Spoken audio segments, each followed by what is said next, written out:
4-hour drive on Interstate 71 was the trip that Jackson Fry and the St. Xavier Bombers took to Case Western Reserve University to take on Daniel Chalup and the St. Ignatius Wildcats in the third installment of the Paul Lammer-Meyer Cup. Hello, everyone. I'm Dave Takacs. Alongside me, Adam Noga and Alex Carl. And despite the discrepancy in these two teams' records, it's a game that's been played very closely the last couple of years. Yeah, and despite the Cats' 1-7 record this year, they've played some pretty close games against really tough competition. And their offense and defense could get it clicking today to secure another win. And I think it's shaping up to be another close game because you take a look at the Bombers, their defense is excellent, but their offense hasn't scored over 30 points in a game. So a lot of their games have been low-scoring affairs where it's been fairly close, a couple of losses for Elder and Mueller, a couple of games in the middle of their season. But I think you look down the stretch in this one, there's a good chance this one is a low-scoring, close game. Now we'll go ahead and look at our impact players. First for the Wildcats, it's going to be Owen Colwell. And Owen Colwell, a guy who just eclipsed over 1,000 yards on his career, this season has rushed 85 times for 481 yards and 3 touchdowns. He's an integral part to the St. Ignatius offense and that big running game. And we'll go ahead and look over at St. Xavier, and it's going to be a defensive side, and it's going to be Kobe Clapper. Yeah, Kobe Clapper is going to be an integral part to stopping this Wildcat running game, especially since he is that strong side linebacker. Usually those guys stout in stopping the run. Leading tackler on this Xavier squad, 61 tackles, 5.5 TFLs there. Notre Dame commit. It's a big part of this St. Xavier defense and a big part of trying to stop the Wildcats offense tonight. Well, don't go anywhere. Kickoff is next here on the Rock Entertainment Sports Network.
And welcome back to DeSanto Field.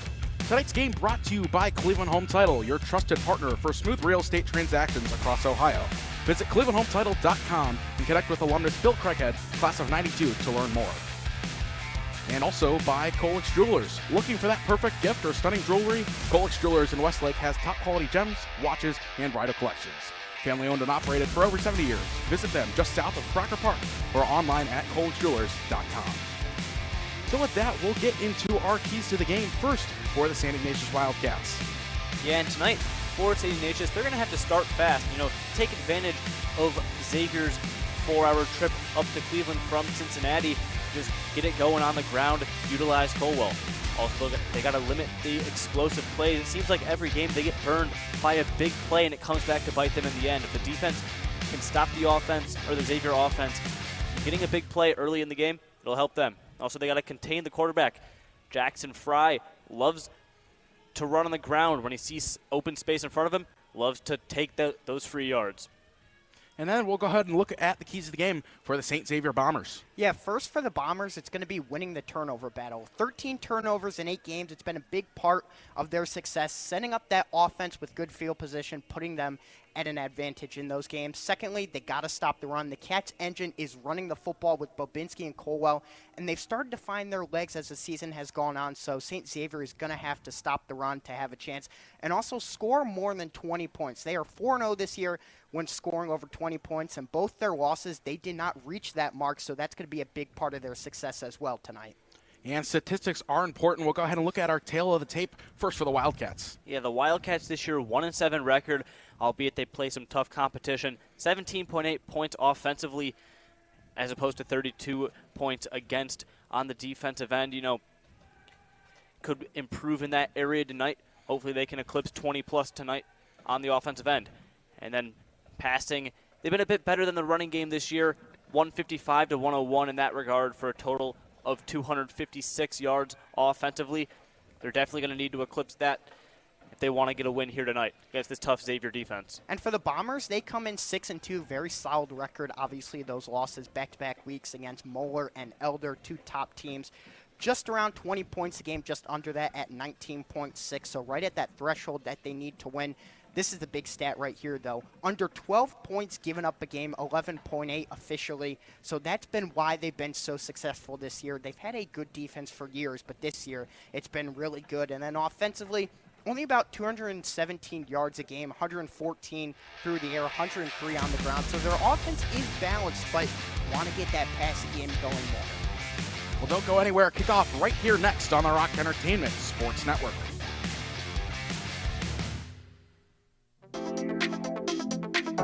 The best way to get to know St. Ignatius is to see it for yourself. We invite all 8th grade students to spend a day with us on campus and to see a day in the life of a St. Ignatius student up close and personal. Sit in on classes, meet our students and our teachers, enjoy lunch on us in our dining hall. See what makes this place so special. We can't wait to host you guys on our campus for Wildcat for a Day. Go Cats!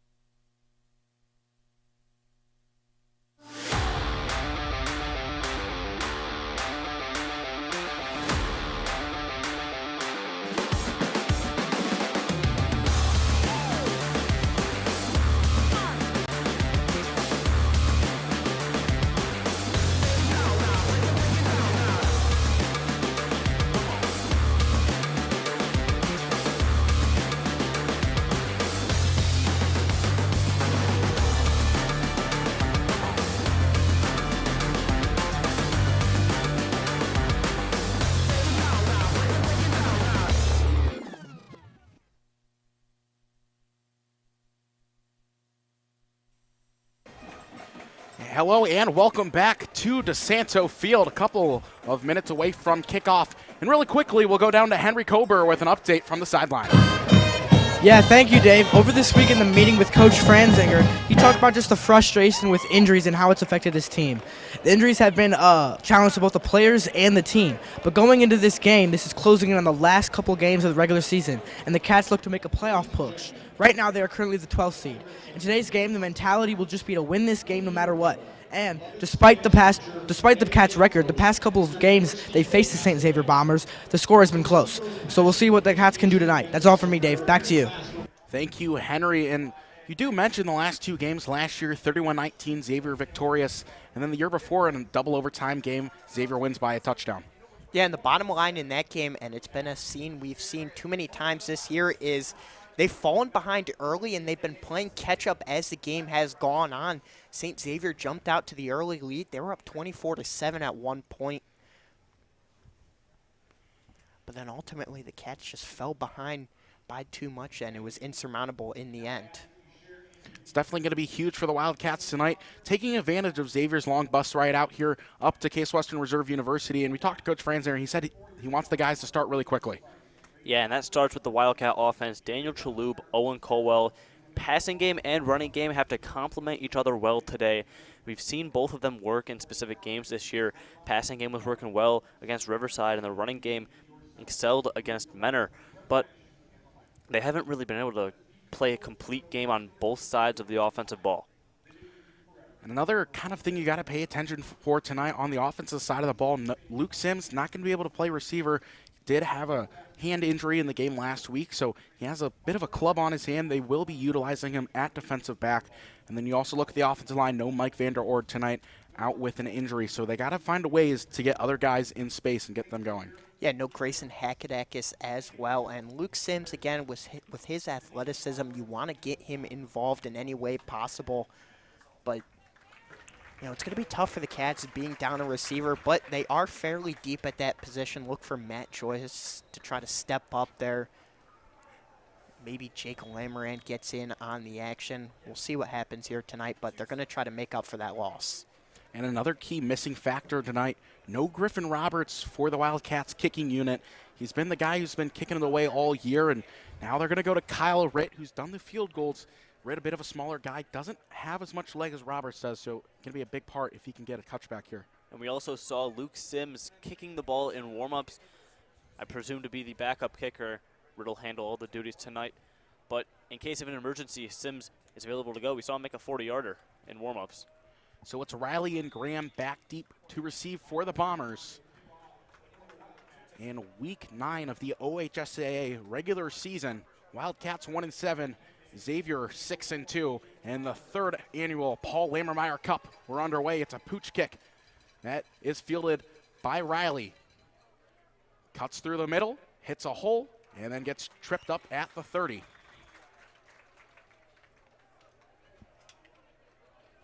So we'll get our look now at the Xavier starting offense with Jackson Fry back there. And he's a guy who transferred in the beginning of the season, and he's really made his name known in this Xavier offense.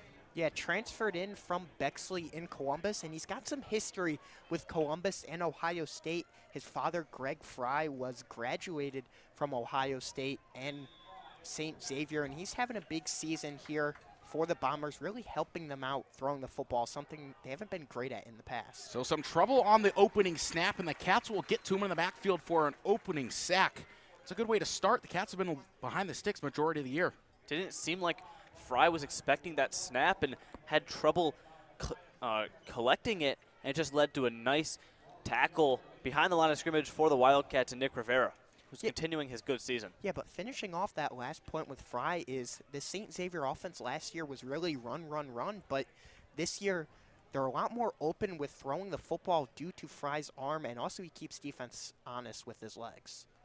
It'll be a hand to Stegbauer now, who finds space, gets himself near the 40. It'll be 3rd down and 1. Just a nice run, cut it back the other way.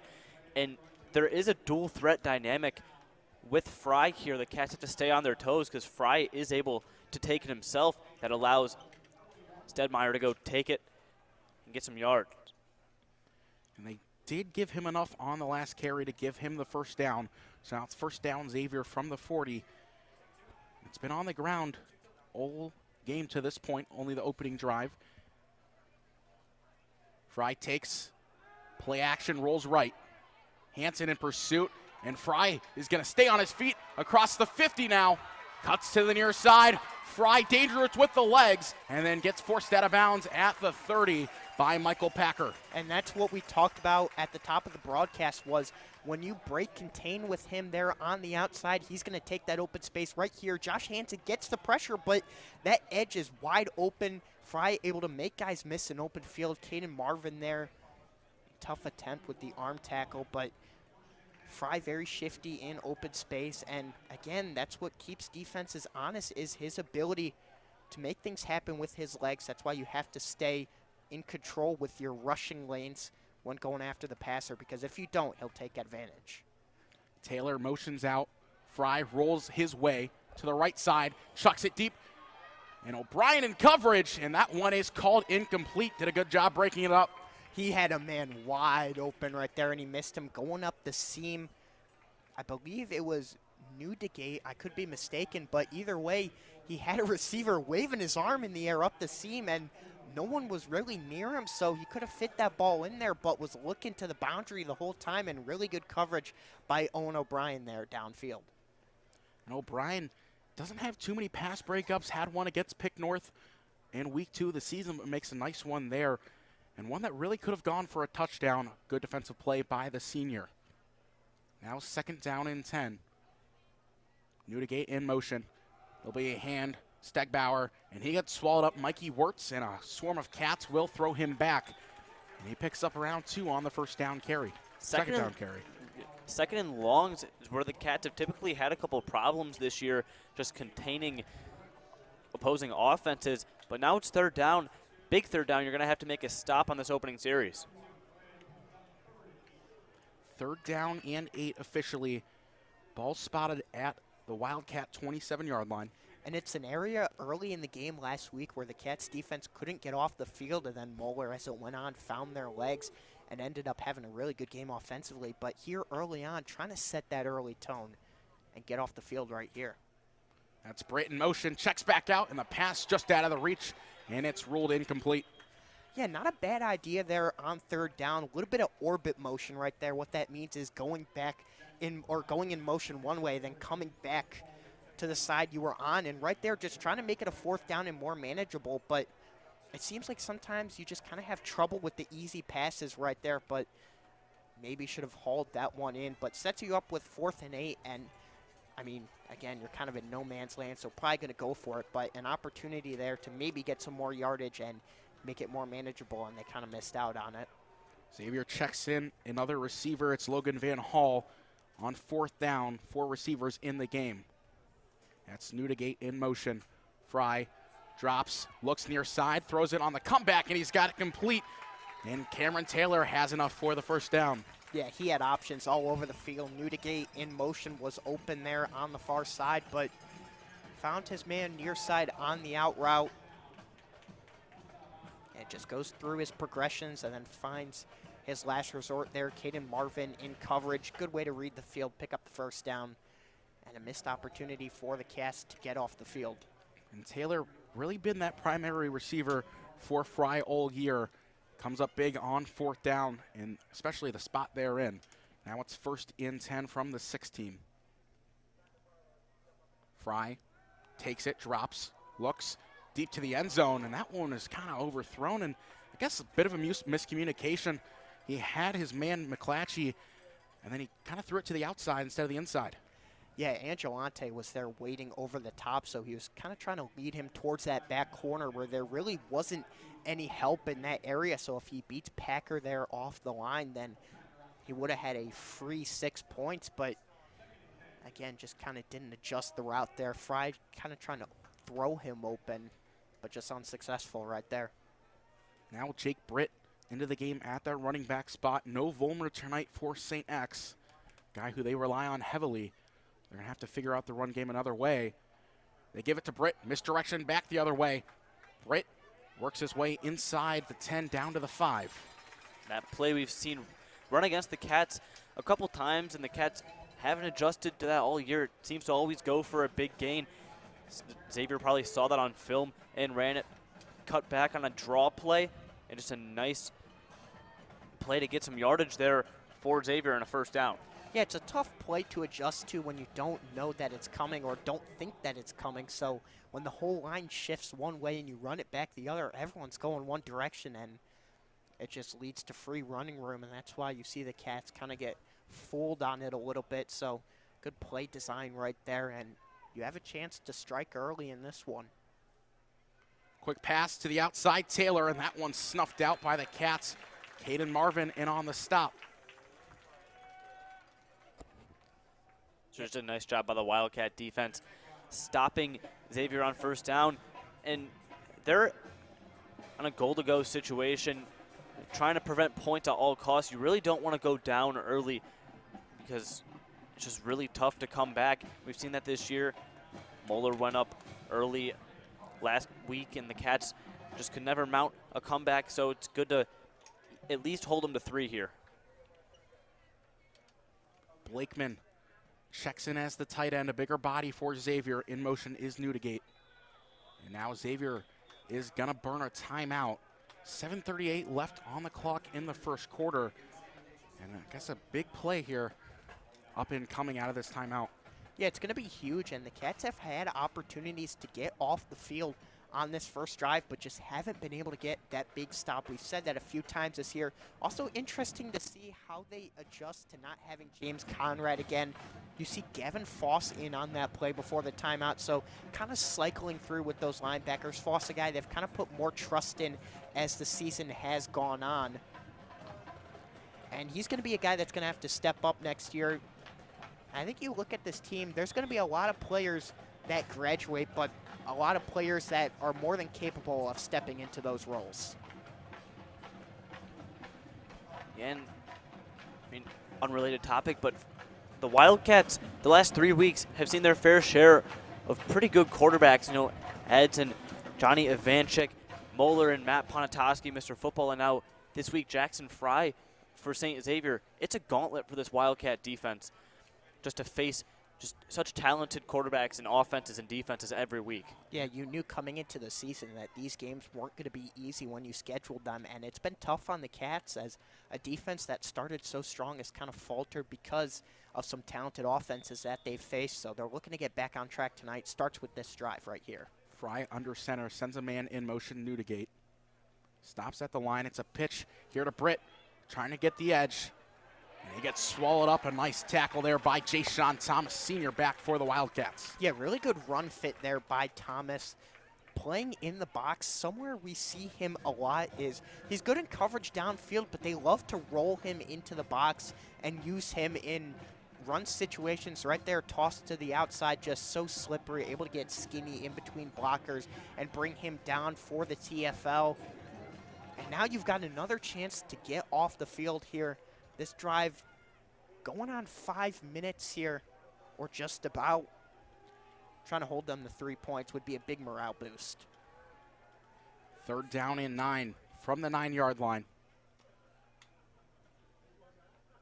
Fry takes, looks left. He's going to keep it on his feet, and he gets swallowed up there. A nice tackle by the Cats. And Chuck Scott in on the stop. It's 4th down. Yeah, saw that open running lane on the far side, but it closed up very quickly, and that's that big stop that you needed. Chuck Scott there, able to come over and fill that gap there. And that's a big stop early on again because St. Xavier's a team that doesn't score a lot of points, but they rely on their defense. So last thing you want to do is fall behind early and be forced into passing situations, so you'll live with 3. Owen Davidson on to kick it, and he drills it from 20 yards away. So Xavier goes up on the opening possession, 3-0 over the Wildcats here on the Rock Entertainment Sports Network. The best way to get to know St. Ignatius is to see it for yourself. We invite all 8th grade students to spend a day with us on campus and to see a day in the life of a St. Ignatius student up close in person. Sit in on classes, meet our students and our teachers, enjoy lunch on us in our dining hall. See what makes this place so special. We can't wait to host you guys on our campus for Wildcat for a day. Go Cats. Back with you from DeSanto Field here at Case Western Reserve University. St. Xavier leads it 3-0 over the Wildcats with 6:07 left in the first, and it was a good opening drive from the Bombers. Yeah, but if you're the Wildcat defense, I mean, you had 1st and 7 from the 7-yard line. You held them to 3 points instead of letting Xavier into the end zone. So I guess that's a positive in that regard. And now you have the dynamic kickoff return unit that has been so good throughout the year. And that's an area where the Cats defense excelled early in the year when they were playing so good is they were getting big goal line stops. Although interestingly here, no Billy Cole back deep for the Cats. But Trey Haddad, Owen Colwell back deep. They have a lot of options in that return game. Not sure what the strategy is, but I'm not going to question it either because you got a lot of options that you could put back there, and all of them are effective. Yeah, Cole, a guy averaging over 25 per return this year. Colwell ranges back, fields it from the end zone, and it will be a touchback. The Cats will take over from the 20, and we'll get our look at Daniel Chalhoub. Yeah, again, if you're an opposing team and you can kick it into the end zone every time, I don't see why you wouldn't against this Cats kickoff return unit due to how many dynamic players they have in open space. Yeah, and Chalhoub, a guy who only made his 2nd start of the year didn't throw the ball incredibly well last week, 13 for 29, but did have a touchdown. Throws the ball 49% on the year, 208 yards. Again, that lone touchdown coming last week against Moeller. And I think at times that stat line could be a little bit misleading because he made a lot of high-quality throws last week against a very good defense. So looking to see if he could keep that going this week, but it doesn't get much easier against this St. X defense, especially missing one of your receivers. First down hand, Bobinski cuts it back up the line, fights for 2, a hard 2 that is, and it'll be 2nd and 8. Yeah, that's Kobe Clapper there on the tackle. We talked about him at the top of the broadcast. He's going to be a guy you're going to have to watch out for. Babinski had a legacy game against Menor this season. 311 yards, 3 touchdowns, 2 of those coming in that Menor game, hometown. So it'll be 2nd down and 7. They go back to Bobinski to the outside this time. Hits the hole hard, but falls forward, picks up 3, and it'll be 3rd down and short for the Wildcats. And the Cats love to try to establish the run early in drives. And right there, it sets you up with a 3rd down here and short, but we'll see what they dial up here. Might be too long to try to run the ball, but maybe they go 3 in a row. Hope that you can pick up 2. Well, Chalhoub is on the sideline. We knew we were going to see this week. Wildcat formation, Owen Caldwell, and at quarterback now. Can almost guarantee this is going to be a read option with Bobinski back there as well. They hand to Bobinski. Bobinski bounces to the outside up the sideline, and he gets pushed out at the 45. A great run by Bobinski, and the Wildcats have new life on the opening possession. And this wasn't on film. Colwell hasn't really taken any snaps since last year against Moeller in Week 8, so it might be a little deceiving for the St. Xavier defense. They're going to have to make an adjustment to this package that the Wildcats are now running. Yeah, and the thing about it is you don't, or you know they aren't throwing, but at the same time with 2 dangerous weapons back there, it keeps those edge rushers honest there on the boundary. So good read there, good carry by Bobinski, good blocks on a 1st down. 1st 10, Chalhoub throws deep, looking for Haddad, and that one is incomplete. Haddad got wrestled down. Coverage was brought by Jake Britt, and it's incomplete. Yeah, Haddad campaigning for a flag. He's not going to get it. There was some contact, but going both ways. Officials said let him play. We'll get a look here. Tossed downfield. Britt got an early jump. I don't think that's much for PI. Kind of had the head turned, so that's where the no flag comes from. Nice coverage by Jake Britt. A dynamic player, plays both ways for St. Xavier. Colwell, the quarterback, keeps it himself this time, trying to bounce to the outside, and it gets cut off by Riley. It'll be 3rd and long.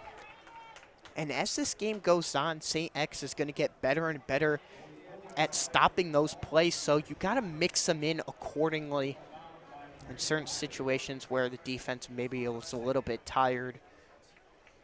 But 2 of them here on this first drive, I don't think they're going to be able to run it that frequently and find success with it. I think you got to mix it in certain situations and see what happens. 3rd down and 10. Wildcat opening possession on their own 45.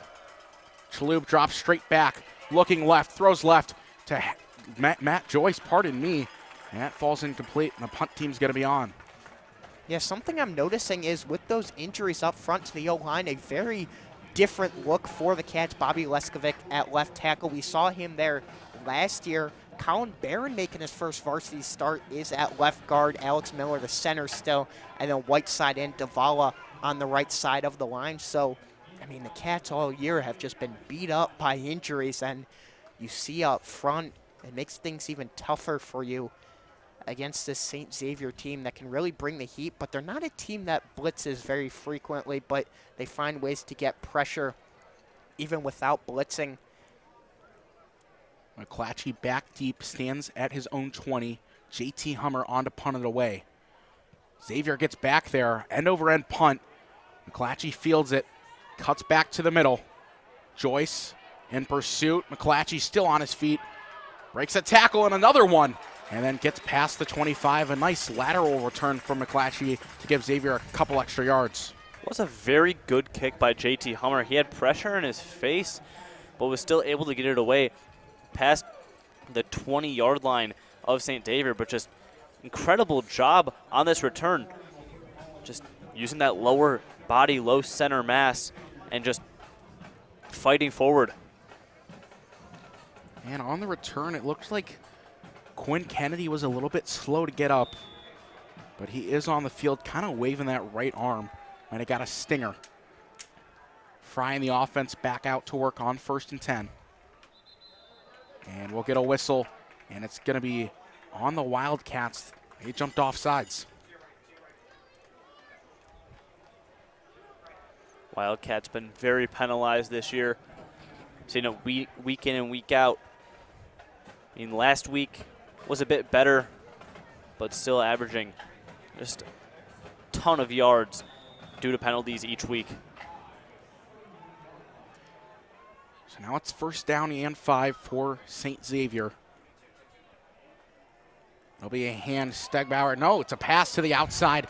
This time it's Newtongate, and he gets across the 50, down to the 45, forced out by Anthony Angelante. And I think that's a play that the Cats struggled with last week against Moeller as well. Just those plays out of the flat. They'll give it to the back. They'll give it to the tight end, whatever it may be. And they get results as they do right there. So early on, St. Xavier not getting the huge touchdown play, obviously, but they've had their fair share of chunk plays that have pushed them downfield, and that one puts them into Wildcat territory. So now 1st and 10. Fry under center, has trouble with the snap, picks up, hands to Stegbauer, picks up 3.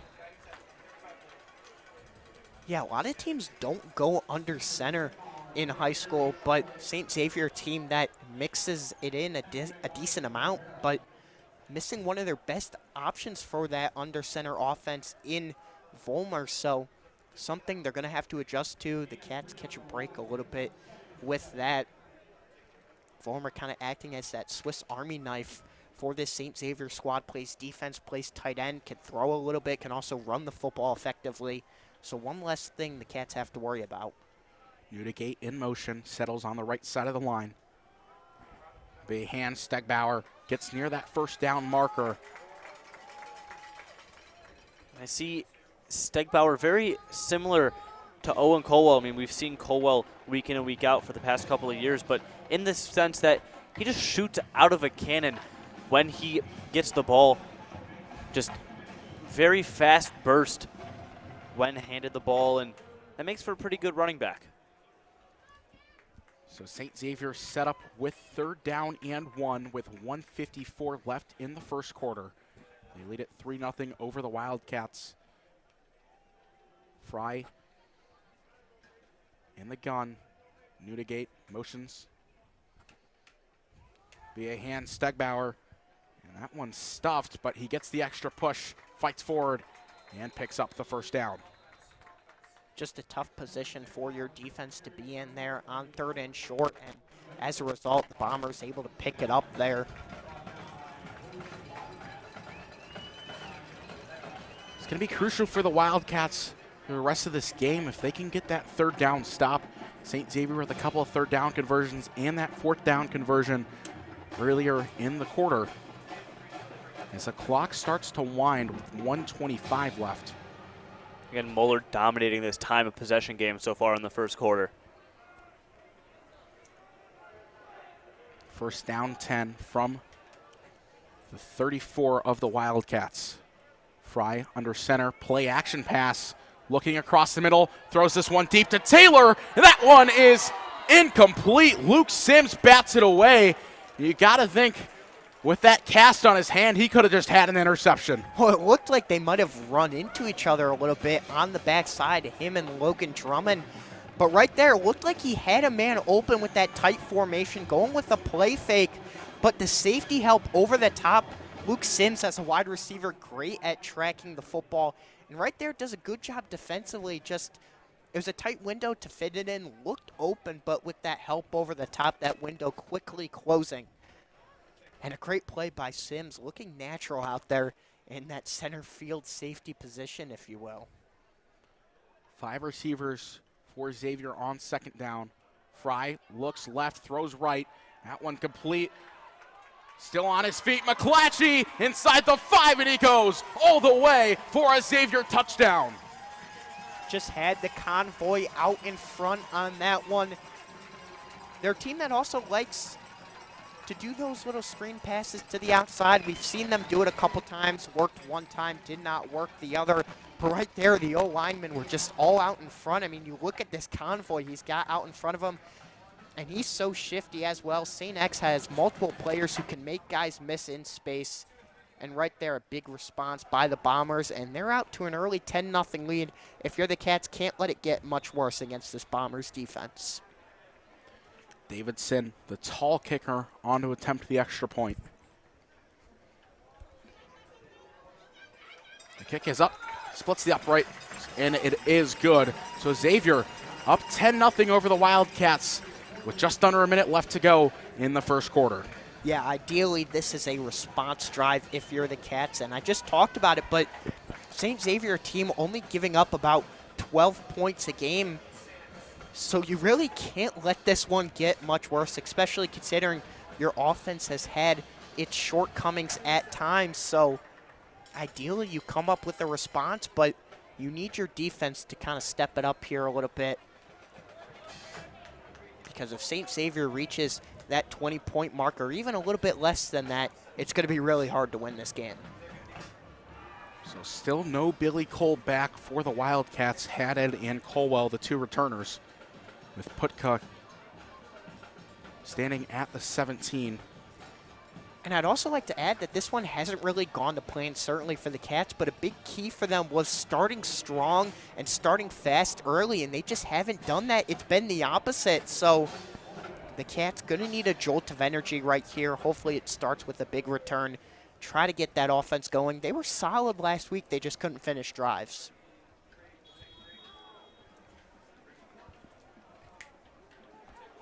Davidson on to kick it away.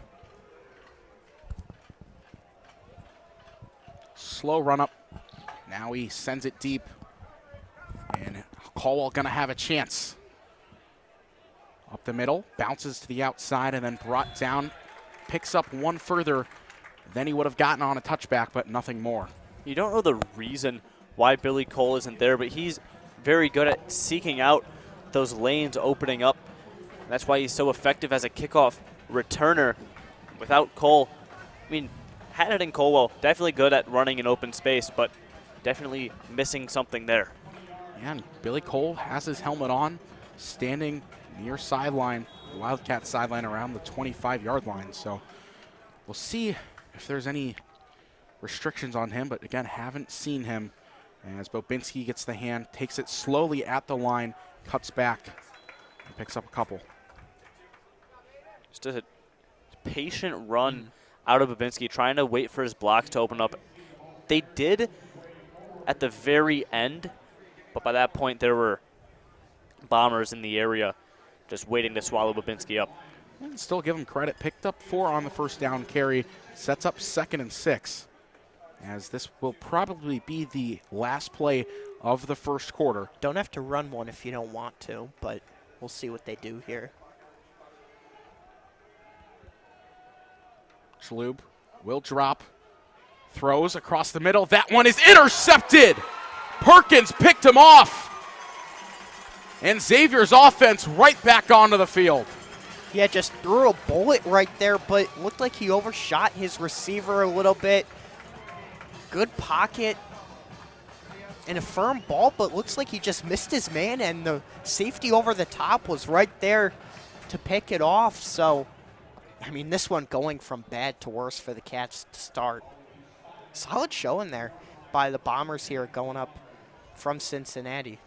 Yeah, a bit of a student section. I heard a "you can't do that" chant earlier on. Wasn't sure where it came from, but it is that Bomber student section here on the single-sided stands at DeSanto Field at Case. 3 seconds left in the first quarter. This will be the last play. Fry will send man in motion. It'll be a hand to Stegbauer up the middle. Gavin Foss gets him down. And at the end of the first, St. Xavier leads at 10-0 over the Wildcats. So it is the first anniversary of the passing of longtime coach and Spanish teacher Nick Restifo. Coach Restifo would aid in the Wildcats' 11 OHSAA state championships and 4 national championships in his 40 years of coaching. He would also help shape the hearts and minds of many St. Ignatius students as a teacher for 44 years. The great offensive coordinator's final call would go for a touchdown.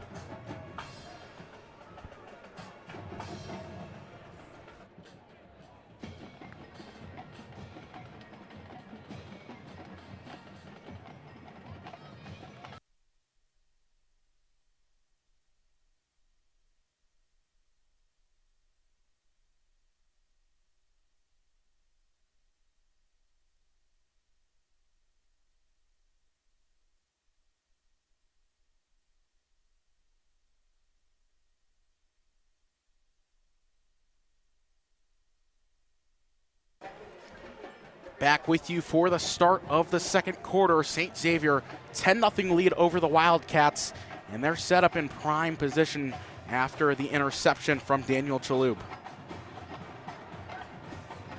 Yeah, and the Cats offense desperately needed a response, and they didn't get it.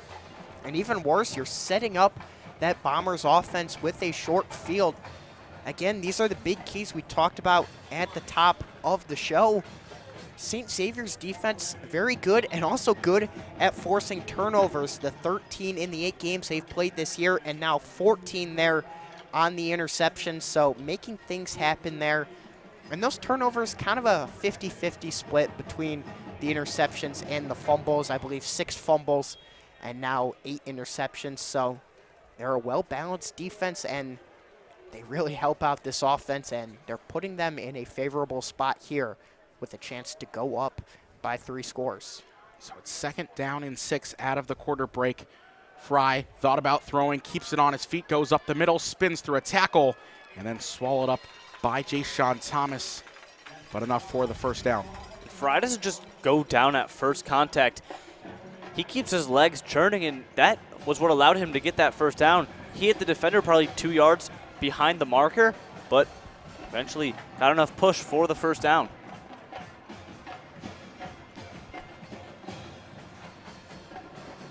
First down and 10 for the Bombers at the Wildcat 31-yard line.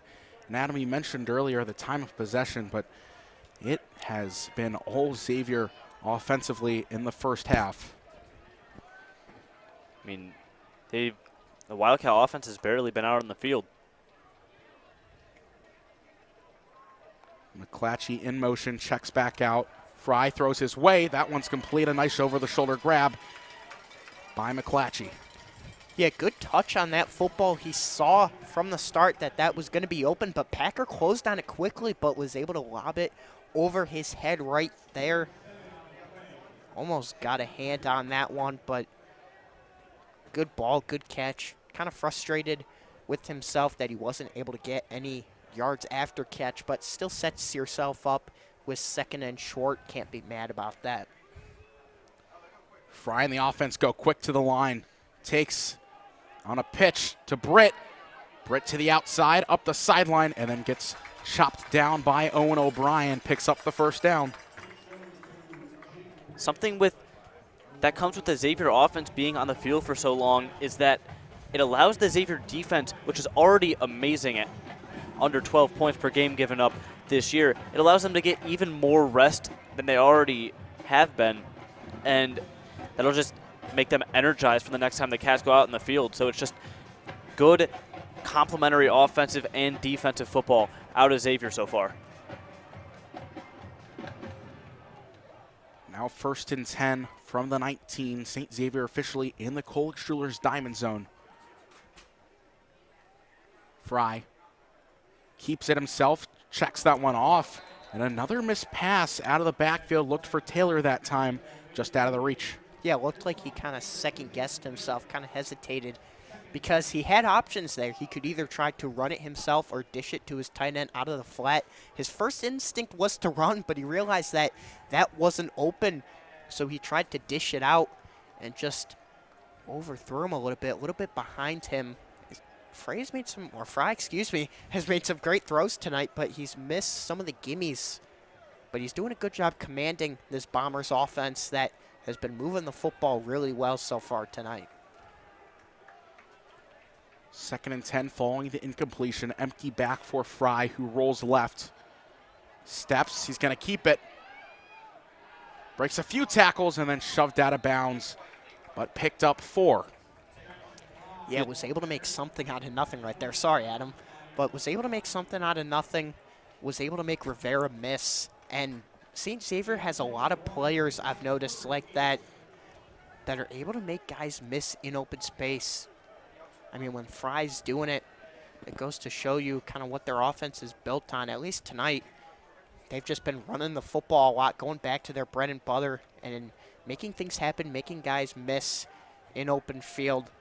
But here on 3rd down, if you're the Cats, you got to get off the field right here. Can't have them get into the end zone again. 3rd down and 8. Fry looks to pass, QB draw up the middle, slips a tackle, trying to get the edge, and then he's stopped there. A nice tackle on the outside by Caden Marvin. It will be 4th down. And Fry just has a knack for finding that open space, but on that one, it was a designed run as opposed to a rollout or designed pass. So there were Wildcats in the area that were able to push him out of bounds. So 4th and 8. No kick. Yeah, Xavier going to trot on Owen Davidson and the field goal unit. This would be a big stand for the Cats if they can find a way to have Xavier come up empty-handed. 31 yards, left hash. Snap is good. Kick on the way, and he drills it. Davidson puts a 3rd kick through tonight. 4th, pardon me. No, 3. And Xavier leads at 13-0. So that will take a look at the remainder of the Wildcats schedule. Again, 1-7 on the year. They play tonight against St. Xavier, and then they play Football North next week, which is a team we don't really know what to expect a lot out of. They beat Massillon by a commanding score, but then they lost the next week to St. Ed's, and it's just, you don't really understand what's going on with them if it's guys injured, but it's a big game next week if the Wildcats want to sneak their way into the playoffs. I mean, they had that big win, 34-2 over Massillon, but Massillon played their worst football that they could play, so that's a part of it, but I don't want to take credit away from Football North. I think they're about where they were last year. I mean, they lost to Edge by about 20 last year. Same thing this year. Obviously, transitive property isn't an exact science, but they're going to be a very solid test for the Cats, but it's a game that you're more than capable of winning, especially at home. But I mean, Football North is a team that a couple years ago you looked at it at the Cats' schedule and you're like, okay, that's a game that they're going to win. Now you're not so sure, and I think that's more just Football North getting better and better as opposed to the Cats maybe kind of on a downfall a little bit. I think it's more just Football North starting to build that program and turning themselves into a pretty solid team, and they've shown that this season. And if you remember from last year, Football North, gigantic line to give their quarterback Winston Chapman time to throw, and with guys like Grant Barr, who are just really good for Football North, you just got to pay attention to it, and you don't know what to expect for next week. The Wildcats are going to have their hands full. I'm sorry, Dave. I don't want to be that guy, but Grant Barr plays for Avon. Oh, shit, that's not his name. A little bit off there. Oh, my. Kick is away for Right the idea. Cats. And Colwell is back into the end zone. There's a lot of names to remember. It's about 40 new names a week. A lot of good receivers the Cats have faced this season. We had to get a kind of a second kick. The ball fell off the tee there, but touchback for the Wildcats. They're going to have to go 80 yards on the 20-yard line off of this touchback. Just, it's good when teams can force the Wildcats to not have that good starting field position.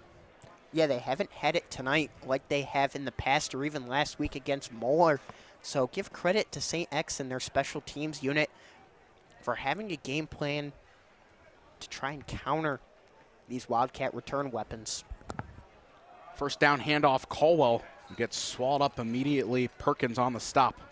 The Xavier defensive line just very good at shedding their blocks and just being in the holes and the gaps that Colwell is trying to run through. Just is not getting the yardage that he would like. The running lanes just aren't there. Colwell only has 17 yards to this point. So the running game that the Wildcats always try to establish hasn't really found its footing so far tonight. They'll go back to Colwell, however, and then spins forward, gets to the 26-yard line. It will be 3rd down and 4. I think it's also tough when you don't have that additional weapon keeping defenses honest. And it's because Chalub isn't really able to be as mobile as he typically is, kind of nursing an injury. You saw when Donovan was in the game that ability to run the football kept that Eagles defense honest in that game, and that's why they were so successful offensively. So losing that facet of your offense kind of hurts, and also not having Sims out there hurts your offense as well. You play action. They get O'Leary out of the backfield. The tight end across the 40, lowers the shoulder, picks up the 1st down. And they've liked going to O'Leary the last 3 to 4 weeks. He's just been a target that seems to be open for all of his quarterbacks, just swinging him out in the flat. He just picks up a lot of yards after the catch and keeps this Wildcat drive going, something they desperately needed. Yeah, O'Leary committed to Dayton, had 2 receptions last week, going for 30 yards. And he's really been involved a lot more as the season's progresses. Here's a high snap, hand to Bobinski, and he gets taken down in the backfield. Yeah, but going back to your last point, Adam and Dave, last year we didn't really see the Cats get their tight ends involved too much. Gavin Vollmer, I think he had 1 touchdown reception that last week against Football North, but it wasn't really a real weapon for the Cats. But this year, Blasco and O'Leary being involved much more. We see them do a lot of 2 tight end sets.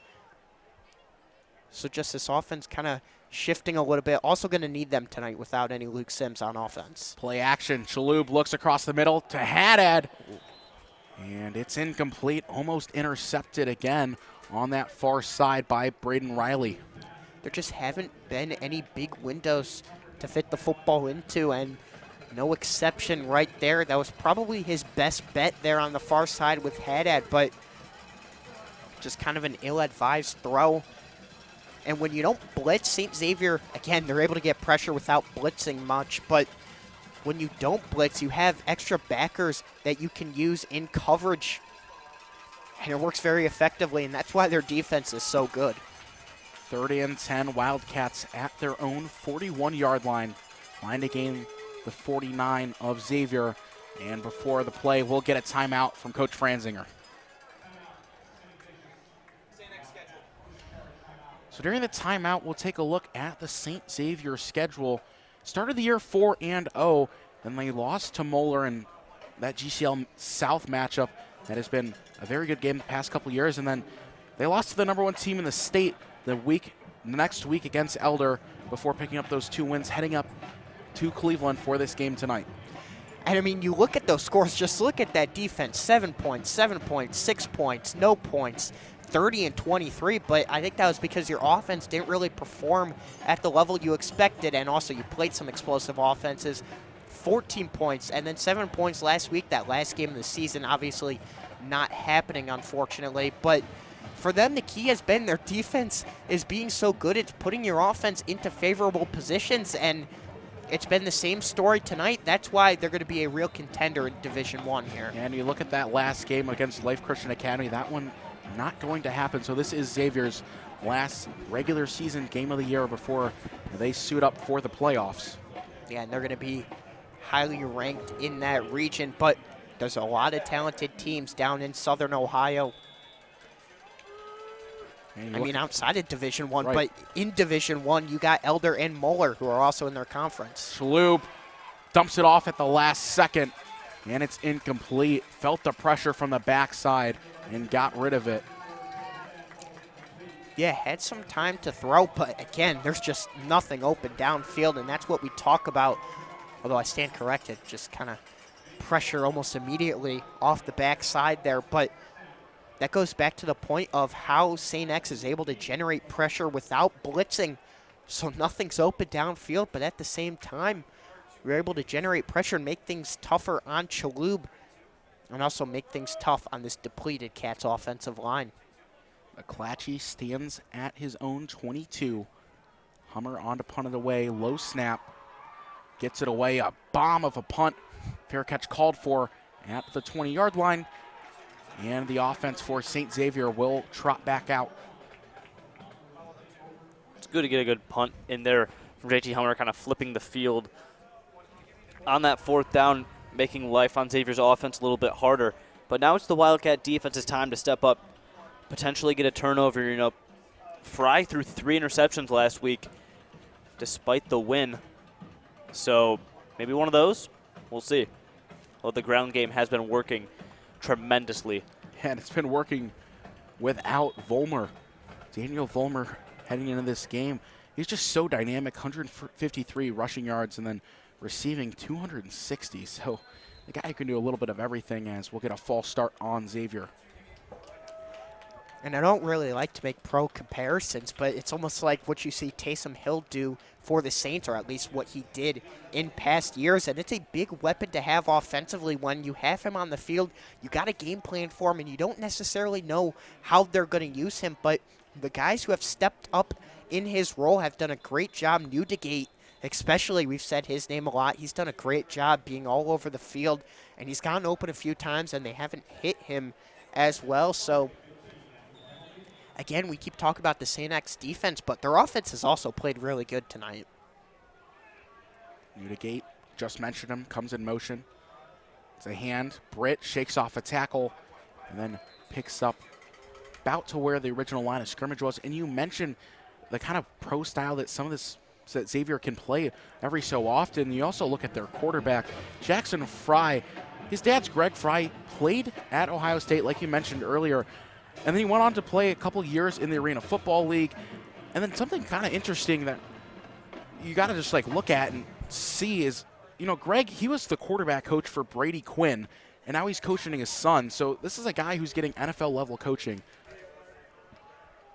taking snaps for St. Xavier. 2nd down and 8. Fry looks, throws left, and that one complete to Cameron Taylor, right near the sticks. A little, well, the chains are moving, it'll be a first down. Yeah, either way there, whether it was 3rd and short or first down, I mean, you'll take that play every day because it's very likely you're going to get the first down anyway with how they've been running the football. And also Jake Britt has stepped up more here with the absence of Vollmer. I mean, the 6-foot senior, he's had a big game tonight, and it's kind of impressive that you haven't seen him more this season, seeing what he's done tonight. So it just shows you that this St. Xavier offense, which doesn't get as much praise as the defense, still has plenty of weapons at their disposal. Fry checks this to Britt out of the backfield, cuts inside, and then brought down by Josh Buddy. They're just trying to simplify this offense a bit, and it's been working.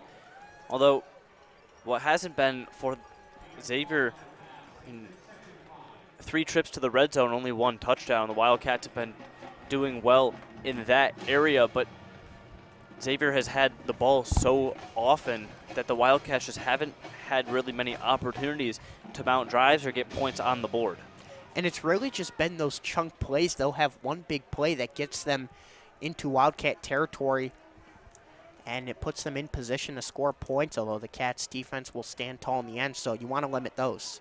Fry feels the pressure, chucks this one deep. McClatchy, and he makes the over-the-shoulder grab up the sideline. McClatchy, and for the 2nd time tonight. Looks like Drummond just lost him downfield there. They're playing man coverage on the outside. I didn't really see what happened, but there was just tons of separation. Looked like the Cats were running a little bit of a stunt there. Guys kind of ran into each other, but he had plenty of time in the pocket and was able to deliver it downfield to a wide open man. So there they go again with the chunk plays, an area that the Cats have been bitten by all season long, and it shows up again there. Davidson on to attempt the extra point.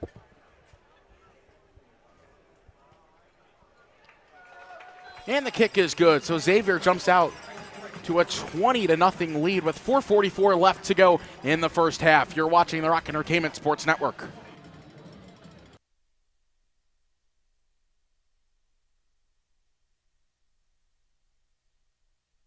All 8th grade students to spend a day with us on campus and to see a day in the life of a St. Ignatius student up close and personal. Sit in on classes, meet our students and our teachers, enjoy lunch on us in our dining hall.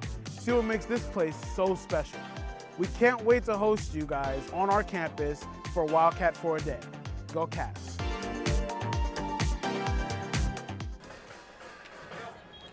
Back with you after the Xavier touchdown. They lead at 20-0. We'll get another look at the touchdown just before the kickoff.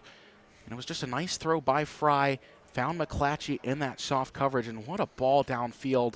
McClatchy with the speed accelerates all the way for a touchdown. I just want to give credit to McClatchy on that catch. Good awareness. It can be tough. You're all alone on an island. You just don't want to drop the open ball. And way to stay in bounds after that catch. His momentum was kind of taking him out of bounds, but he was able to pivot and just go straight towards the end zone, put Xavier up 20-0. Yeah, just had that breakaway speed there at the end of the route, had the outside leverage there on Drummond, and it looked like he kind of just, again, he just lost him downfield, excuse me.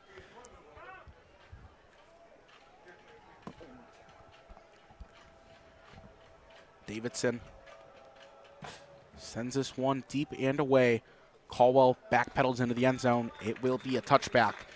Now the Wildcats are going to try to get something going on offense. And it's hard because Xavier is very good at stopping your run game. You don't want to get like too overcomplicated, but at the same time, you can't be too simplified to where they're going to predict every play that you're running. So you got to find that mix, work in runs, work in intermediate passes, but the offense isn't working. It's just tough to try to come back and win games.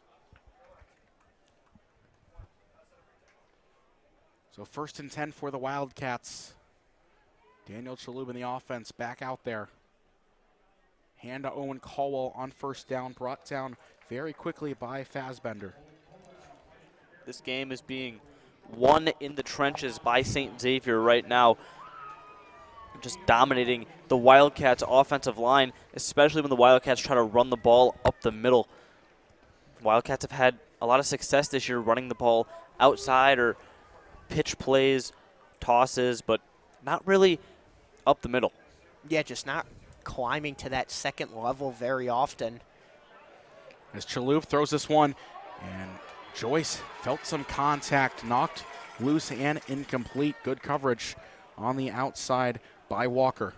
It didn't end up mattering for anything, but give credit to Owen Colwell on that one. You're going to see it. Kobe Clapper came in there almost like a heat-seeking missile, but he had all this built-up momentum up to the line of scrimmage, jumped the snap really well, but good block by Colwell, giving Chalub time to try and find Joyce, and maybe some contact, maybe not, but no call there for the Cats, and now you're set behind the sticks here, 3rd and long.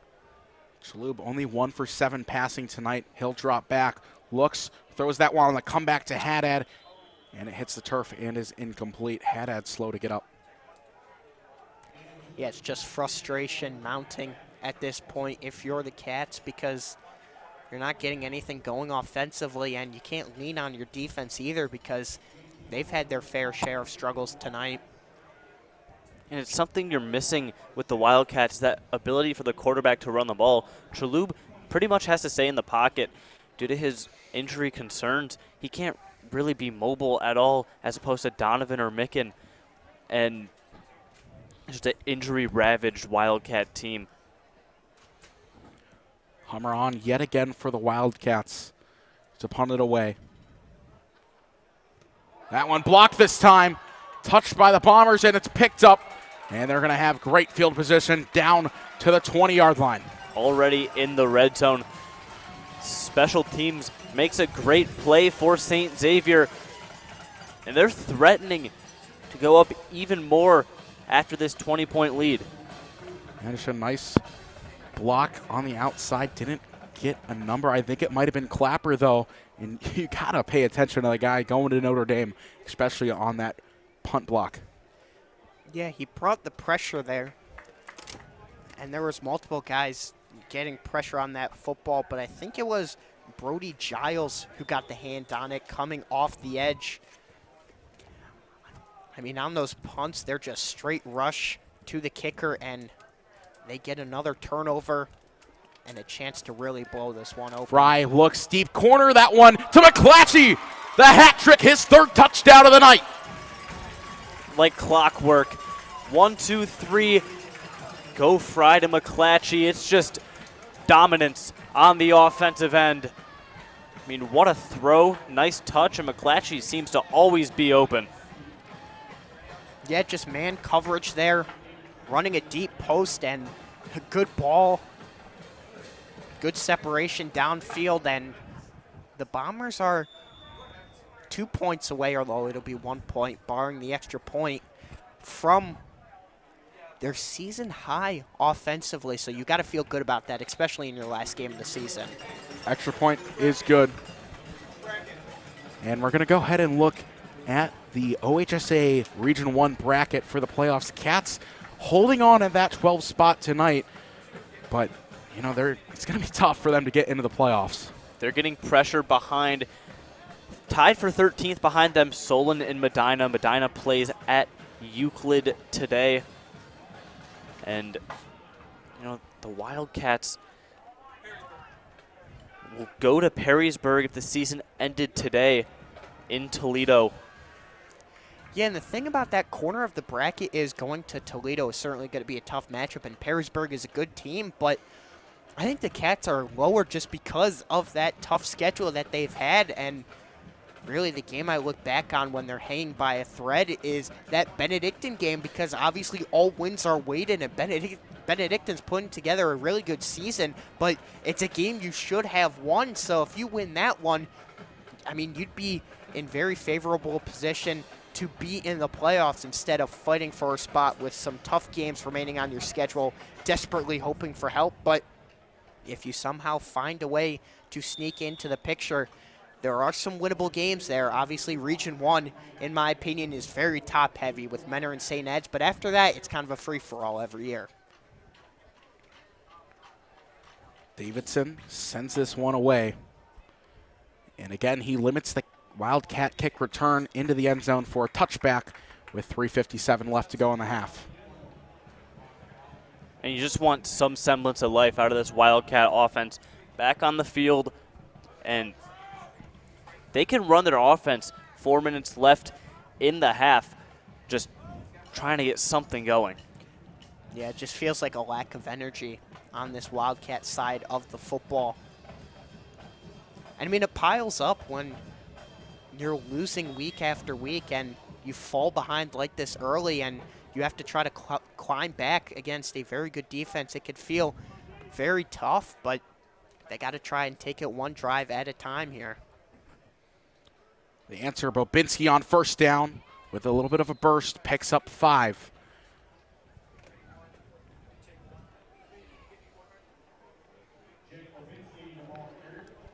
Cats have struggled to get really any offense going to this point.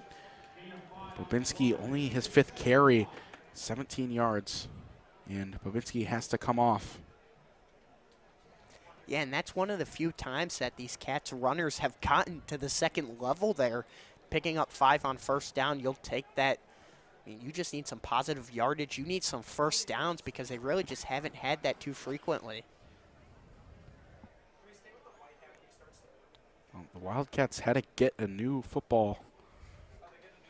They gave it to Coach Baker on the sideline. He kind of just grabbed at it, and he kind of just, something seems off with it.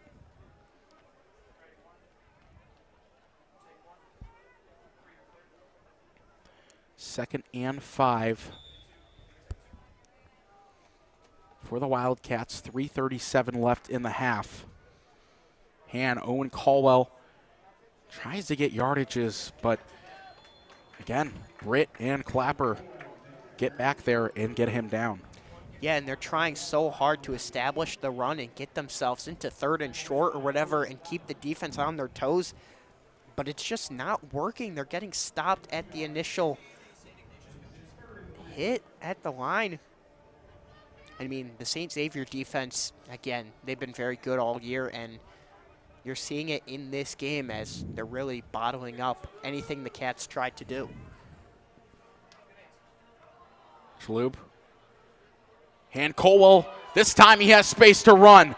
Still on his feet across the 50, and then brought down by Alex Walker, and now he is a little bit slow to get up.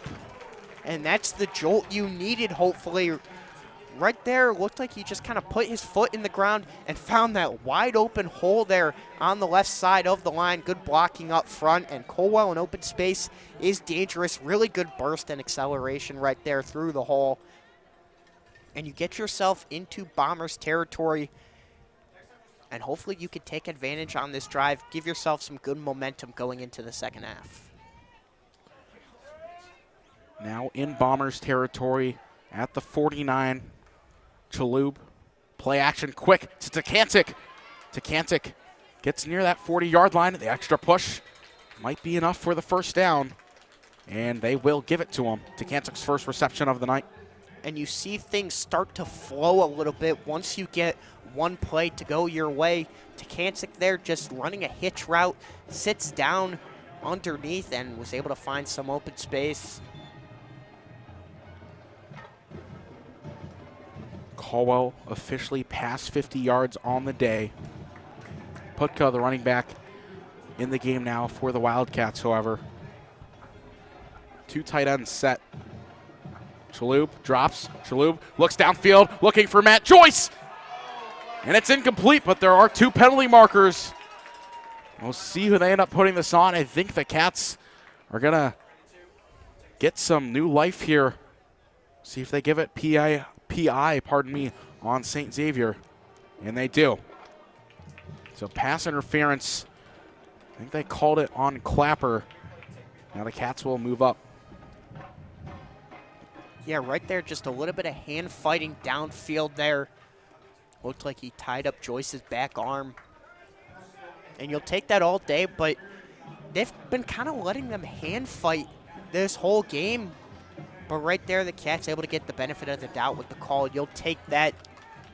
And now you've got a real opportunity to put this one in the end zone, and you desperately got to do it here. Can't come up empty-handed for sure. Empty back, though. Chalhoub throws it out to Haddad, gets a block from Blasco. Haddad to the outside, gets the first down. And Trey Haddad can run in the open field, and he had blockers out in front of him. Just a good job getting close to that marker, and it looks like they will give him the first down. And again, you're seeing this passing game start to open up a little bit. Granted, they're not taking too many deep shots, although we did see the one to Joyce, but it's all opening up because you get one play to go your way. Now they start having to be more conscious of that running game, and it's opening up your passing game, and it's going to work vice versa as well. Chalhoub drops, throws Haddad's way in the end zone, back shoulder, and he brought it in for a touchdown. What a catch by Trey Haddad, and the Cats are on the scoreboard. Ridiculous catch. How did he pull that in? There were just defenders in his face, and he still managed to get it down. You know, just continuing a really good season out of the junior, showing these schools why he wants to be offered. Wow, what a catch. And he just worked off of the backside of Britt, fell back, brought it into his gut, and a great catch by Haddad, and the Cats have points. Yeah, pretty good throw there by Chalhoub as well. Kind of putting it towards that back shoulder, but just really good body control and ball tracking there by Haddad on the jump ball. And boy, did the Cats need that. Britt awaiting the extra point. Chips it up and puts it through. Ritt still has not missed an extra point this year, and the Cats now trail it by 20 with 1:22 left in the half. But at the same time, St. Xavier going to get the football back right here. They got 1:22 and 2 timeouts here, but that's a jolt that the Cats desperately needed on the sideline. So you don't want to let St. Xavier get any more points in response. Keep this game where it is heading into the half, although if you get another opportunity, you try to take advantage of that. And you see Trey Haddad getting the love after the catch. Just a nice grab by him, and now you see that drive, and now the Wildcats can really start opening up that playbook. And once they get clicking, although it did take a while, usually they start to get it going throughout the rest of the game. Yeah, it's just tough, though, because, I mean, offense finding it, but the defense, I mean, they've allowed 27 points thus far, and Xavier's offense equally as rolling. Brody Giles back deep now for the Bombers, as well as Aiden Graham on that far side. Kyle Ritt to kick this one away. Again, just a poocher up the middle. That one fielded by Newdigate. Cuts it back to the left. Newdigate bounces the outside and then strung out of bounds. Penalty flag on the near side. See if we can get a look.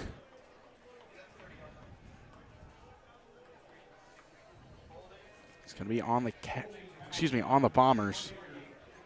It's going to be a hold, so that'll back Xavier up 10 and get rid of that return.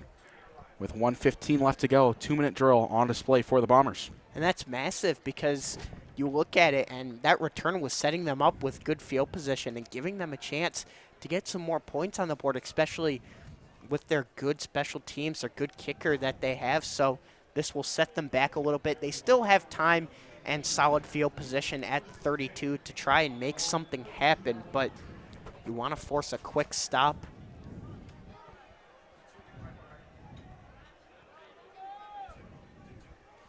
First and 10 for the Bombers. Again, 1:15 left. In motion is Graham.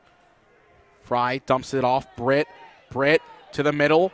Across the 50. Britt cuts back. Still on his feet. Britt with two people to beat to the corner, and he got it. Britt goes all the way for another Bomber touchdown. Yep, and that is exactly what you could not have happen right there. And for once, St. Xavier's offense is kind of carrying the load in this one. They're season high in points, and the big play continues to bite the Cats. Britt is just so dangerous in open space. We've seen it the whole first half, and he does it again there. And that's just a back-breaking score if you're the Cats. St. Xavier takes one play to go all the way in on the Britt 65-yard reception. Davidson stays perfect on the day, puts it through, and it's Xavier 34, Ignatius 7, with 59 seconds left in the first half. And if you're the Bombers, that's the response that you needed. I mean, you didn't necessarily need a response considering you were up by 20, but you started to feel momentum swing back a little bit towards the Wildcat side of the football, especially since they get the ball first to start the second half. But right there, that's a huge response. And again, an offense that really hasn't been great all season. This is the first time they've scored 30 points in a game, and they're not done yet. It's still the first half.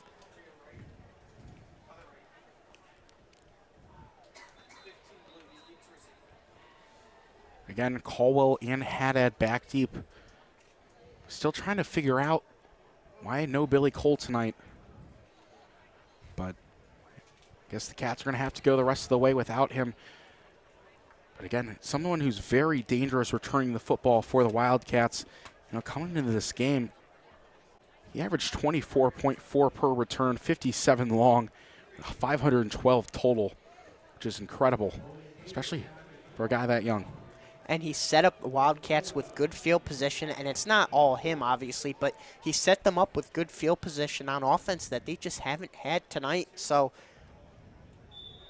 it's been unfortunate not having that extra facet to your game and not having that good field position, and puts your offense to a struggle at even more of a disadvantage. Kick is away. Haddad going to take it this time from the 10. Cuts back, makes a nice move, but then tripped up. Got to the 23, and that's where the Wildcats will start this drive with 52 seconds left in the half. And some good reporting from Henry Kober. Said that Cole suffered an injury in the pregame warmups, so he won't be available tonight. Thank you, Henry, for that.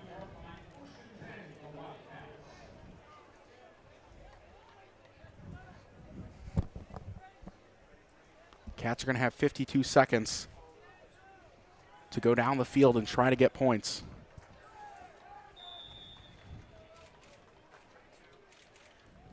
Yeah, here you want to try and get a response back.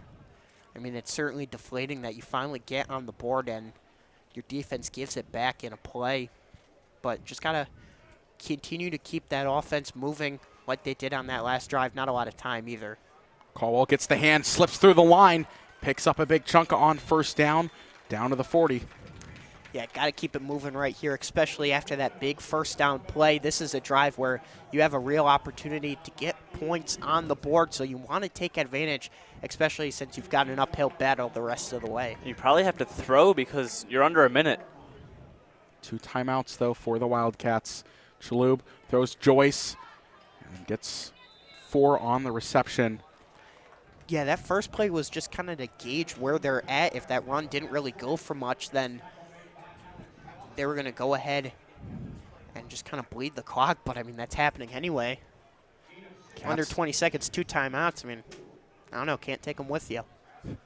Chalhoub drops back, screen pass, took a while to develop. O'Leary's got it, though, down to the 50. Coach Franzinger will take a timeout. There's a penalty flag. It'll probably be an eligible man downfield. Yeah, on that that play screen was pass. really So slow hold developing. on the Cats. Yeah, either way. I mean, you had a big first play to start the drive, but the clock just bled all the way down. You've only got 7 seconds, and now you're going to be backed up here. So At this point, just take a knee. yeah, I mean, if you want to air it out downfield, you can try to see if you can make something happen, but just kind of letting a potential opportunity go by the wayside. Or wayside, excuse me.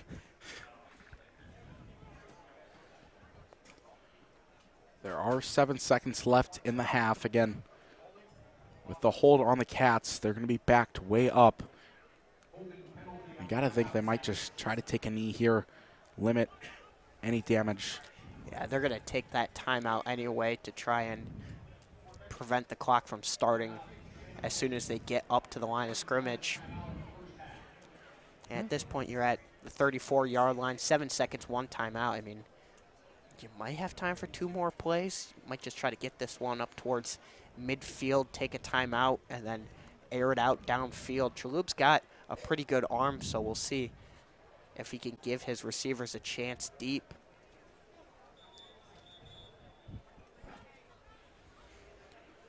So the Cats back out onto the field, as well as the Bombers.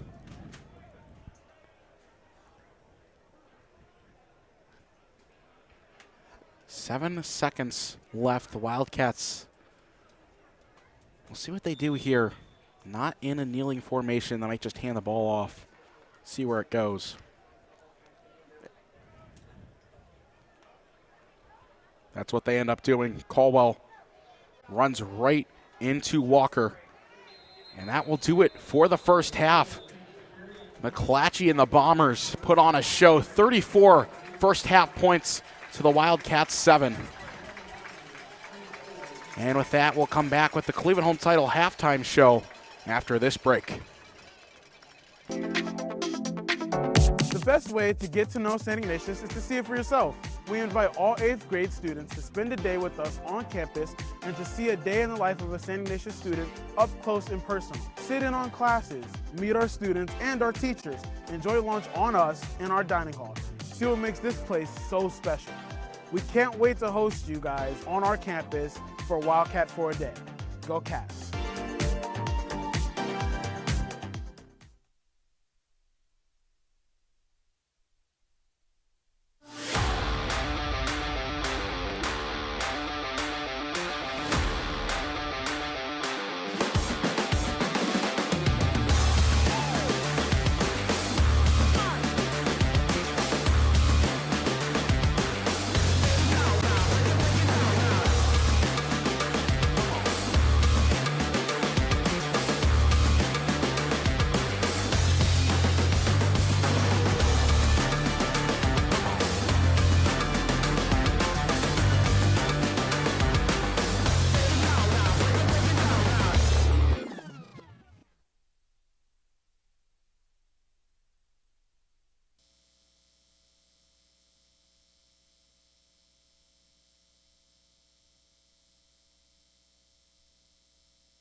And welcome back to the Cleveland Home Title halftime show.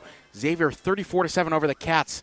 And with this break, we'll get our look at the newest member of the Athletic Hall of Fame at St. Ignatius.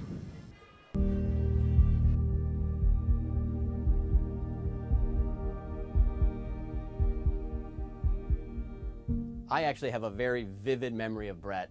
A couple years before we actually came to Ignatius, we were playing club soccer. And I remember playing at these fields over in Olmsted Falls, and we were warming up on these fields. And all of a sudden I looked across the other team, who was our rival team at the time, and all of a sudden there was this new player who showed up, and he just had this kind of commanding presence on the field. He was taller, he was bigger, he was just faster. And then you fast forward 2 or 3 years where we show up at freshman orientation, and I'm like, well, that's the guy. That's the guy who's all intimidated against playing with over at those fields in Olmsted Falls. And what a relief it was to be like, now I'm going to play with him on the same team, and it was great to have him as a teammate then. It was kind of the beginning of a new era because it was the beginning of me as head coach, but just a different level of talent started coming into the school, and Brett epitomized that different level of talent, just scholar athletes and kids who you could see were going to go on to do great things. Brett's a leader. He's a leader today. He was a leader back then, and my memory of Brett is just him enjoying everything that he did, and he worked hard, and he was just he was a talented athlete for sure, but he just loved what he did, and he always had a smile on his face, and everybody who knows him would agree, like there was just a sense of joy about everything that he did on the field.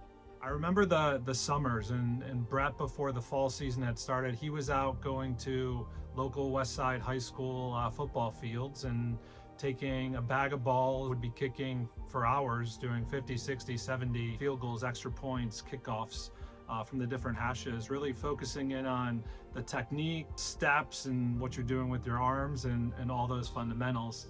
We always went with the philosophy, first of all, we'll try long field goals. If the kid is, with a guy like Brett was probably the first guy that really gave us this capability, 40-some yard field goal.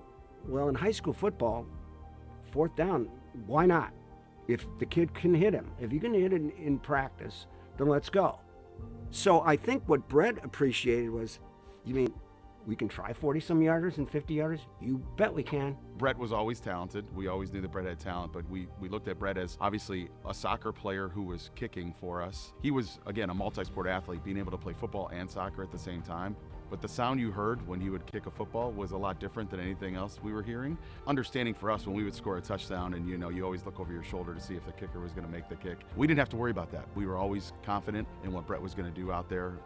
Having a guy like Brett on the team, in the soccer sense, he's kind of the quarterback on the field, and he played as a center back, he played in the middle of the field, and that's the spot where you put your guys who are the smartest and the guys who just read things with the highest soccer IQ that can control things and move the players around them, and almost like a coach on the field.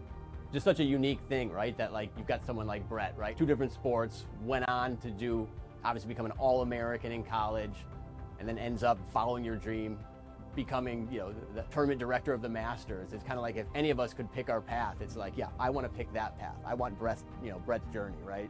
One thing about this school is that it prepares you. We know that, and that's something that was ingrained into myself as a student here. But I had to time manage my fall. I get that, and there's many other people that do 5 other things in their life too. But it was something that I was able to take from Ignatius onto the College of William & Mary, and realizing that, hey, even my job today, where I'm a glorified event planner, the ability to do many things at one time and do them well and do them with a lot of attention to detail is something that I did learn here.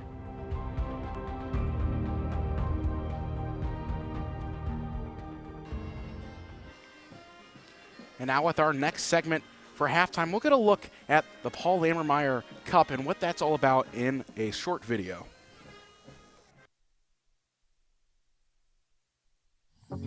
Hi, my name is Paul Lammermeyer. I have been a lay Catholic missionary in Peru for 32 years. And I am, by profession, I'm a teacher. I taught at St. Xavier High School in Cincinnati for 14 years and St. Ignatius in Cleveland for 3 years. And after going to Peru, I taught for 16 years in a small Jesuit parochial school near the center of Lima. And during those years in Lima, I helped to start 3 group homes for children and adolescents who didn't have families or who were from poverty families, single family homes, and simply did not have a future without a good, solid education. In Peru, more than a third of the children between the ages of 5 to 14 are in the workforce. Most have dropped out of school by the time they're 13. Too many end up living on the street. For over 20 years, the Paul Lammermeyer Foundation has been providing safe, loving homes and exceptional educational opportunities to allow these children to flourish. Please support the Paul Lammermeyer Foundation.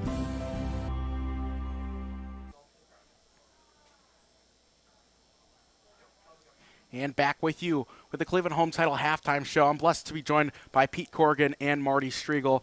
Guys, we're in the 3rd year of the Paul Lammermeyer game. Tell me about the history of this game and really what it's all about. Well, the game is really all about Paul Lammermeyer, who was a teacher as a scholastic at St. Ignatius when Marty and I were freshmen and sophomores back in 65 and 66. And then he also founded the community service program at St. X, so he joins both schools. And what the program is about is trying to support Paul's work in Peru, which is really being a man for others, a man for and with others, who's walking the walk. Paul is an exemplary person, an exemplar of what we should be, what our graduates should be. And so this Memorial Cup is a way of kind of carrying on his legacy and his example. And kind of just going back to 3 years ago, just the vision of starting the game, just how did we get that into existence? How did we get this game to start? And just walk me through how that happened. Yeah, well, there's a board that the Paul Lammermeyer Foundation, which supports Paul's work through fundraising and other efforts. And people from that board down in Cincinnati, alums from St. X, and a group here in Cleveland that knew him, got together and said, hey, we play these football games. Why don't we remember Paul at that time? And a way of keeping his legacy alive. And then just, talking about Paul and his life at the schools, obviously taught at Ignatius for a while, goes down to Xavier. Just talk to me a little bit more about that, what that was like for him and what that meant to the students. Yeah, Marty, why don't you tell about your experience with him as a freshman and sophomore at Ignatius? Well, Paul was a teacher, obviously. He taught history and Latin, and I was a sophomore where I had Paul for Latin. He ran his classroom like you would expect, for sophomores and 30 guys. He was pretty strict, but when he was taking us to and from track and cross-country practice on the bus, he was Paul. He was fun. He was a teddy bear, and we all thought of him as that. So it was really fun 2 years to have him at the school. Yeah, and I knew Paul then, but not in class. He led liturgical mass music, the Jelano Psalms, and I had fond memories of him from there. But I re-met him in 1985 when I started teaching at St. Xavier High School in Cincinnati. And Paul and I got to know each other as adults. And he had this community service program that he had started there. After Arupe's famous Men for Others address in 1973, Paul started this program at St. X, which eventually grew to over 400 or 500 students being involved in it. Highly successful, served as a model for other community service programs at Jesuit schools across the nation. And so I got to know him really well there. And lo and behold, by the late 80s, he decided that he was going to sell everything he had. You talk about the gospel here. Sell everything he had and go down to Lima, Peru, where he had been leading mission trips to serve the poor down there. And this wound up with him taking kids in from the streets, and eventually wound up opening 3 houses for these homeless kids and getting them into good education. And a group of his friends in Cincinnati had said, how can we help? And they started raising money and support for that. And then we jumped on at Ignatius here too. So. We formed the Cleveland Committee, and it's been a really fun, being able to have programs that we raise funds for him. Nick Stifo was significant in getting, funds from the mission collection that are devoted. The Foreign Language Week, he would have the food festival there in April, you know that. And the last couple of years, it's been over $4,000, the proceeds of which. And Nick would always have Paul come into his Spanish classes and speak to the classes and share his work as a lay missionary in those circles. And we talk about the people that Paul worked with. I hear that Paul had a connection with Pope Leo. Can you talk a little bit more about that? Well, we think he had he did. They were both in Peru. Of course, Pope Leo the 14th, it was in northern Peru where he served for about 10 years. And Peru's not that big of a place, and it's not beyond imagination that they would have met and they knew each other. A Jesuit by the name of Kevin Flaherty there's a picture of him. He's on the board of the PLF. There's a picture of him with Robert Prevost, Father Prevost, before he was Pope Leo. So, so certainly they're of the same spirit and the same mindset of what Christians should be about. Oh, exactly. And Paul, the kids came from all over Peru, and Paul used to like to take them back to their families, because a lot of the kids, they weren't orphans. They just had to get out of the house because it's hard for families there to support all their kids. So Paul would take them back, and you wouldn't be surprised if he took them back north. Yeah. Well, gentlemen, I appreciate you being here with us on the Cleveland Home Title halftime show. St. Xavier leads the Wildcats 34-7. Thank you, guys. Let me mention one word. If people want to know more about Paul, go on the internet, look for the Paul Lammermeyer Foundation, and you can find out much more about him and how to continue and support his work. Thank you, Peter. Exactly. It's good to meet you, Dave. Thank you. Nice to meet Pleasure. you guys. Thank you.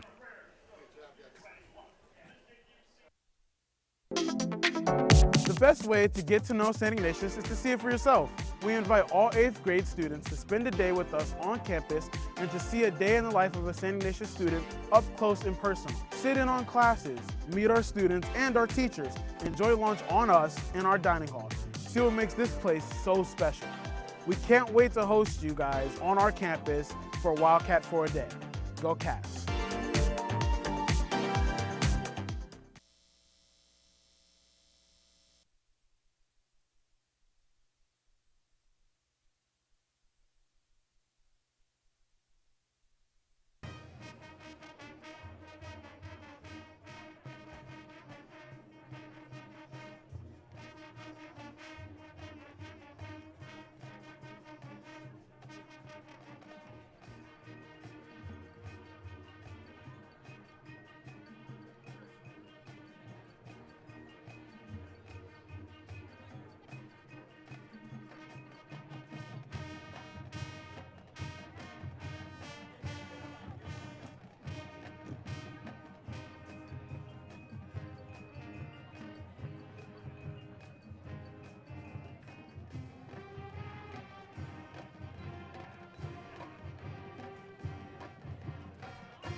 5 total yards, 263 passing yards through the air.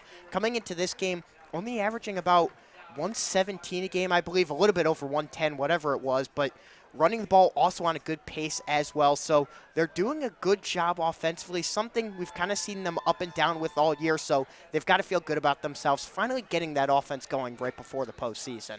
And again, we mentioned that 34-7 score for the Wildcats. Got to do a lot better. Have had trouble throwing the ball at times, but that last drive offensively for them was good. And then St. Xavier strikes right back with that Jake Brick touchdown. They got to get something going offensively, and they got to start it quick. Yeah, I mean, Alex McClatchy and Jackson Fry for Xavier has been dominant. 3 touchdowns. McClatchy over 180 yards on the game in the first half. I mean, this is a great duo for Xavier, and Wildcats are going to have to punch back. Chalupa Haddad, they had a touchdown, so see what they can do here. And I think it's interesting because it's not a traditional St. Xavier game, as I just said, and it's also really just not what we expected going into it. We thought it'd be fairly close because of the way the St. Xavier defense is, but you look at the Cats, 130 yards of offense in the first half, so they're on good pace compared to what St. Xavier's averages are this season, but overall, just the defense hasn't been there for the Cats, and St. Xavier's offense has been more explosive than we've seen all season, over 350 yards of offense, so an area the Cats have to be much better in and an area they expected to be better in tonight. We'll have the second half kickoff when we come back. This has been the Cleveland Home Title halftime show, on the Rock Entertainment Sports Network. The way to get to know St. Ignatius is to see it for yourself. We invite all 8th grade students to spend a day with us on campus and to see a day in the life of a St. Ignatius student up close and personal. Sit in on classes, meet our students and our teachers, enjoy lunch on us in our dining hall. See what makes this place so special. We can't wait to host you guys on our campus for Wildcat for a Day. Go Cats!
And welcome back to DeSanto Field for the start of the second half. For the second half starts, we have Henry Kober with a quick halftime update.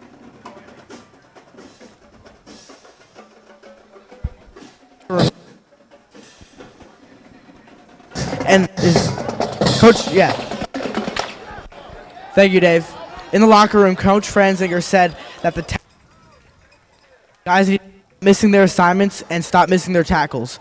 He also said that their guys needed to get off their blocks and make a play. Offensive coordinator working and trying their best.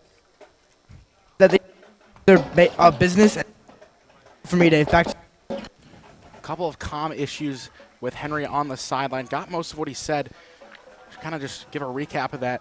So the guys got to keep making their assignments, stop missing their assignments rather. And also, they just got to get themselves going in the second half. They started slow in the first half.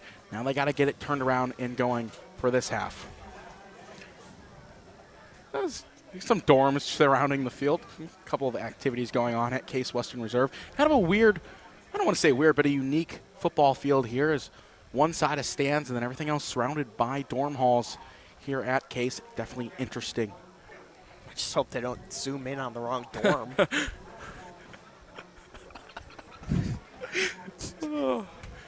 Chris Mendoza will make sure he doesn't. I trust him.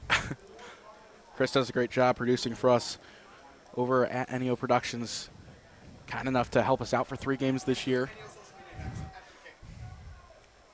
More information on that after the kickoff. Again, Cats trail it 34-7 after the first.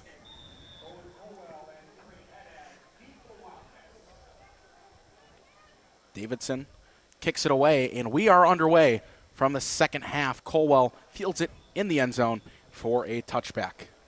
Now we'll get our look at NEO Productions. Make sure to follow us everywhere on X at NEO_TV25, Instagram at NEO Productions 2025, TikTok at NEO Productions 25, and on YouTube at NEO Productions 25. Get some behind-the-scenes footage of all of us doing our job, Chris producing, all of us broadcasting for some good content over there.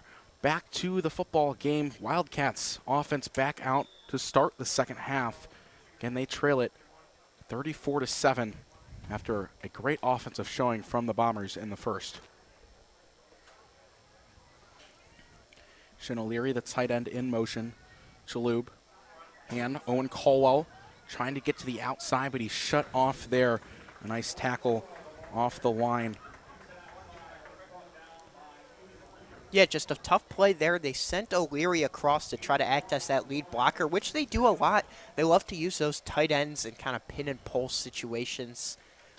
But right there, just good tackling in open field. Again, it's just so hard once you get to that second level, even when they do get there, to get much going because of this skilled secondary. Colwell again on second down, gets the outside this time, gets to the 28-yard line. Colwell very fast towards the sideline there. Brings up a 3rd and short, and the Cats just really want a conversion here. There are a lot of avenues you could go, maybe a quick pass. They might just go back to the ground game and Babinski in a short yardage situation. Have an couple extra blockers in the game with O'Leary and Blasco. Babinski gets the hand, gets hit at the line, and he's going to be short. It's going to be 4th down. It's a situation where the Cats could consider going for it, 4th and short. I mean, you're down 27 points, and it looks like they will send out the punt unit. Rightfully so. 4th down and 2 in your own territory. And remember, the last punt for JT Hummer was blocked.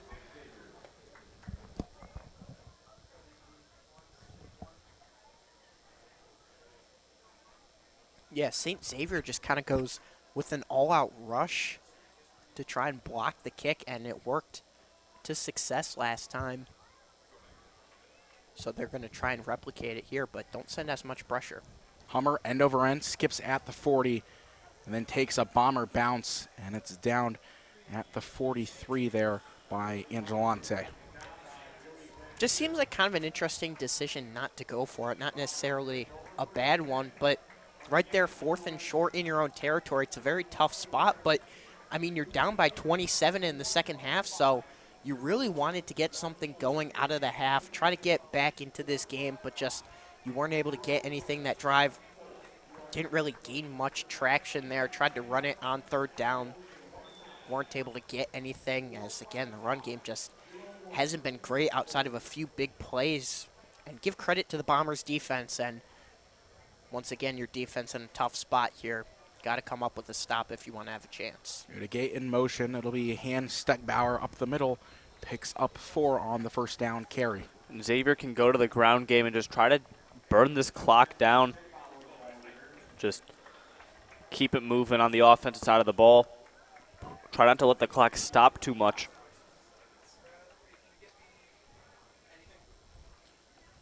But just a good game offensively for Xavier and Jackson Fry. 2nd down and 6 after the first down carry. Empty back this time for Fry in the offense. Takes 1-step drop, McClatchy, and he gets blown up. Drummond on the hit, and it falls incomplete. Drummond's a guy delivering the big hit there, but he's a guy who we've seen his role get increased more and more as the season has gone on. Younger brother of Braden Drummond, and he's going to be a key component to this Cats defense next year, and he's showing he's got a bright future ahead of him right there with that big hit right there, forcing a 3rd down. Yeah, Drummond laid the boom there. Very funny, Adam. Reference back to last year. Wasn't funny last year and wasn't funny this year. 3rd and 6, Newdigate comes in motion. Fry, big drop on the comeback, and Taylor couldn't bring it in. It falls incomplete, and now it's 4th down. Yeah, tough throw right there. Drummond in coverage. A little bit of separation there on the comeback route, but just a low throw there, and they weren't able to connect. So the Cats defense coming up with the stop that they desperately need. And now, again, your offense just has to respond here. You don't really have much room for error in the second half, down by 27. But again, it starts with getting some points on this drive. Good snap. Punt is a good spiraling one towards Marcus DeCantic, who starts right and then just slides down at the 20 in a late flag. I think they might get this one on Michael Camardo. Kind of some extracurriculars late. We'll see what they end up enforcing. Yeah, Camardo came around the edge, took a really wide angle, but almost blocked that kick, which would have been nice for the Cats. But again, St. X has just played a really clean game of football tonight, and that's another reason why they're so successful and in the lead is they're well coached. It's showing tonight, and they're playing a really good and clean game of football. Excuse me. Flag on the Wildcats, got them for a hold, so back them up even further.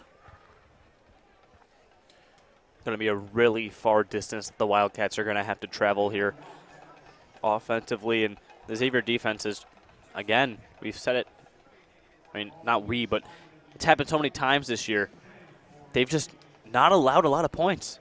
The most in the game is 14 that they've given up.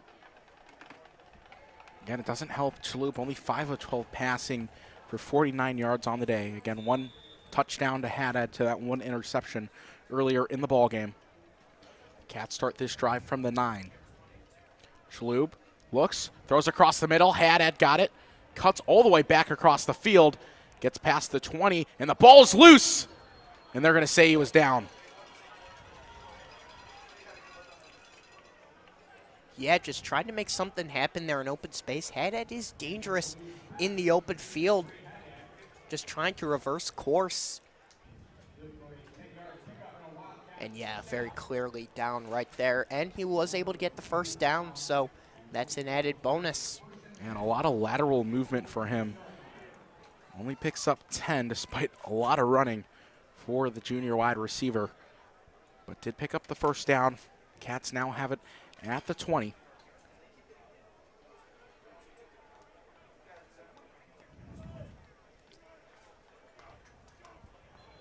Hard count from the Cats. Think they're going to It worked against them. Yeah. It'll be a false start. Back them up 5. And they haven't been plagued by the penalties as much in recent weeks. Good shot of the flag right there, but they haven't been plagued as much by it against Eds, against Moeller, against St. X here tonight, but it's still been a recurring issue is just the overall fact that they just keep shooting themselves in the foot way too often, and you can't do that against good teams, especially tonight when St. Xavier has played a really clean game of football, a really good game of football, probably one of their best games that they've played all year. Chalhoub looking, throwing towards Matt Joyce. Over the shoulder, makes the grab. All the way to the 50, and Joyce with a huge catch. Had one last year against Xavier and keeps that streak alive. Just a beautiful throw from Daniel Chalhoub right here to find Joyce. Steps back, nice touch right in the breadbasket. Joyce through 2 defenders. Yes, St. X has been giving them that in this game. They've had a few of those that they've tried downfield to Joyce. One they drew a penalty on, and the other they connect with right here. Big play for the Cats. Leary gets it this time. Another good reception from him. Forward progress picks up 4. And I know they only have 7 points tonight, but really they haven't played awful against this really good Bombers defense. But the problem has been the Cats defense hasn't picked them up at all, which you have to do when you're going up against such a good defensive unit. We talked about it at the half. St. Xavier giving up, they gain about 210 yards a game, but around that same margin defensively. And they've only given up 12 points a game, and the Cats on pace to kind of shatter that, if you will. Babinski, 1-yard carry, if that, got back to the line.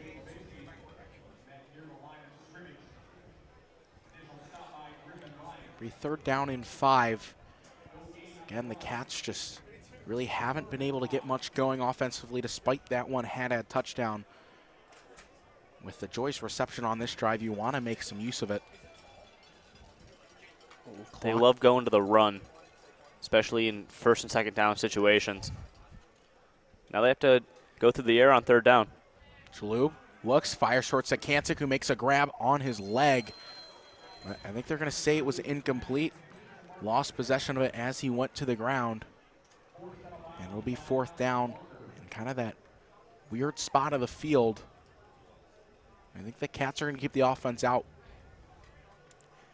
Yeah, at this point, I mean, you got to start generating scoring drives if you want to have a chance in this game. Last drive, elected to punt on 4th and short in your own territory, ended up not biting you as your defense came up with a stop, but at this point, you have to go for it. Down by 4 scores, only 19 minutes remaining in the game overall. Chalhoub rolls, fires to Kancik. He got it this time. No, they're going to wave it off. They say it hit the ground and incomplete.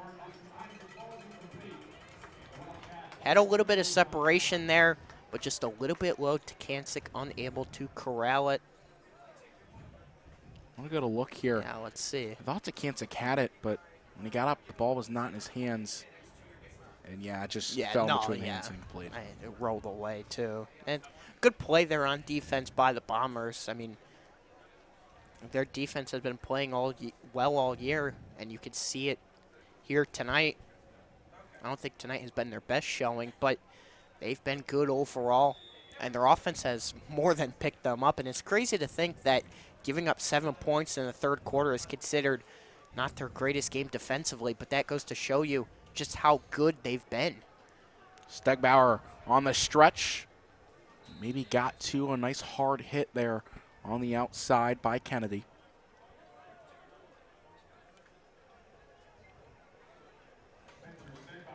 Just Wildcat defense, beginning of the season, very good at stopping the run.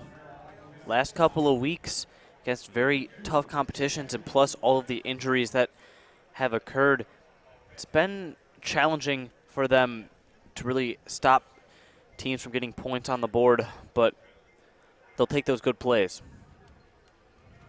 Misdirection.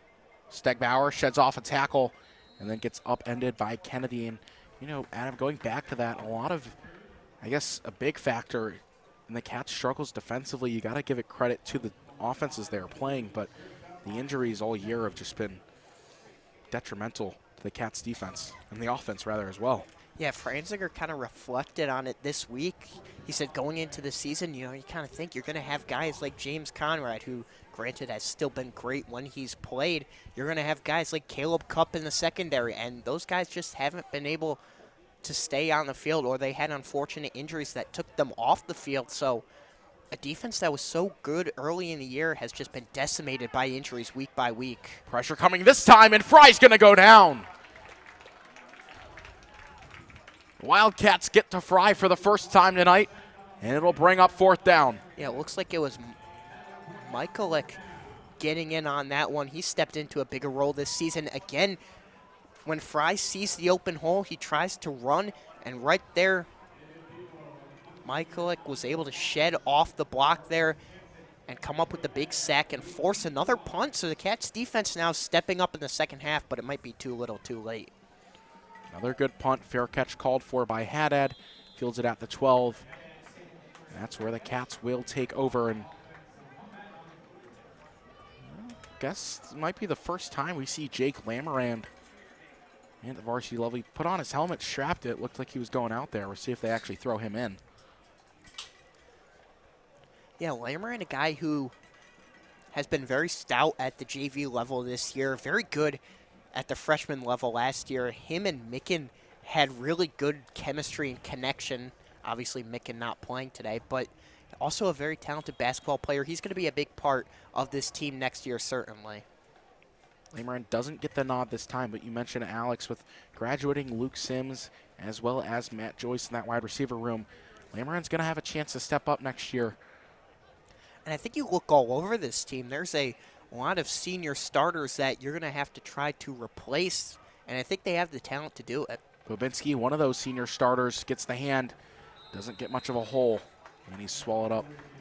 Yeah, and I think in this one you could kind of look ahead a little bit or talk about different things down by 27. So I think the running backs next year are going to be really interesting. Obviously, your top 3 backs, Puka, Bobinski, Colwell, all graduating, so you're going to need someone to step in and fill that void. Interestingly enough, no running backs in the junior class, so if I had to guess, Billy Cole's going to come in and step into that role as Lamarand is on the field on this one on the boundary. So they'll have Cole try and fill that role. He was very good at the freshman level at running back. Chalhoub firing deep Matt Joyce's way, and it's out of his reach. And it'll set up 3rd down. Far side of the field. There's a really deep throw to only really go 10 to 12 yards up the field because he's throwing to that far sideline. Just trying to work in some younger guys at this point, like Lamarand, to try and get reps at the varsity level against a pretty talented defense. Now 3rd down and 12. Cats really just want to get yardage here to give JT Hummer some room to punt. Chalhoub throws that one nowhere near Haddad and incomplete. It'll set up 4th down. Got to be careful here on this punt. Backed up deep in your own territory. Some updates score-wise from around the OHSAA. Euclid up 26-0 on Medina right now. We'll see if we can get an update from that Solon game. But again, those last are 2 time I checked, Brecksville was up big in that so one. I think it was 29-0 last time we checked. So Cats' chances still holding on there. They're finding a way to hang by a thread in the playoff race. And I think if you win next week against Football North, you're probably going to be in it. And you might be in it even without that win. So. Wow, what a punt from Hummer. McClatchy ranges all the way back, fields it, but now he has room to that outside. McClatchy turns the corner up the sideline and then gets checked out of there by JT Hummer, but a great return. What a game from Alex McClatchy. And McClatchy's a guy we really didn't even focus on too much in pregame, but when guys like Vollmer are out, guys are going to have to step up, and McClatchy's done that in a big way. Very explosive weapon. A huge return there, and he's been huge through the air, Fry's favorite target. And as more drives for the Cats start to stall out, you feel this one is officially slipping away. And I think a score right here will be the final dagger if it happens. McClatchy, 150 yards on the day, 80 his long, on only 3 targets. It's ridiculous. What a stat line from the senior. Nobody's covering the oh, there we go. Swan reverse here. McClatchy gets the edge, putting the shoulder down. McClatchy dives his way in for his 4th touchdown of the night. We were just talking about him, and he does it again. That time, using his legs to do the work there, not through the air. Some trickeration right there from the Bombers. They felt confident breaking it out with this big lead, and it worked effectively. And we are in a running clock, and that will effectively, or at least I believe it will be the dagger in this one, but just an unfortunate night for the Cats. 40-7. Xavier now leads it. Davidson puts it up, puts it through. Xavier leads it 41-7. 3:04 left to go. You're watching the Rock Entertainment Sports Network. The best way to get to know St. Ignatius is to see it for yourself. We invite all 8th grade students to spend a day with us on campus and to see a day in the life of a St. Ignatius student up close and personal. Sit in on classes, meet our students and our teachers, enjoy lunch on us in our dining hall. See what makes this place so special. We can't wait to host you guys on our campus for Wildcat for a Day. Go Cats. Back with you here at Case Western Reserve University. St. Xavier on top 41-7, silencing the Wildcat faithful here on the near side stands. Yeah, I've got to say, good showing by the Bomber faithful. I mean, they even have some students here. We talked about it earlier, a little bit of a student section growing there. So they made the trip up, and they're being rewarded here as they look to go 3-0 in the Paul Lammermeyer Trophy Series. Now Brandon Paul back deep to receive along with Owen Caldwell.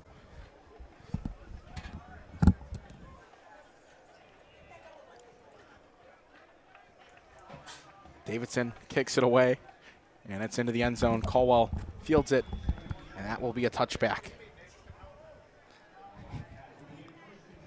A little bit of an adventure for you, Alex. He looked to my left, took his headset off, scurried over to Joe Mertens on the side, and then came right back.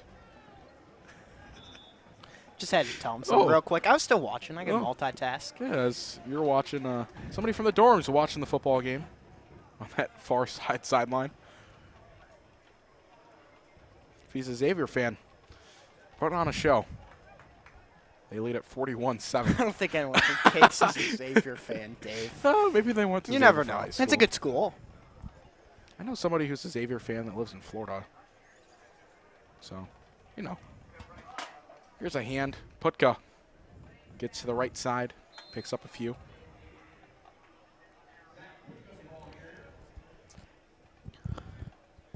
A running clock situation doesn't really bode well for the Wildcats offensively here.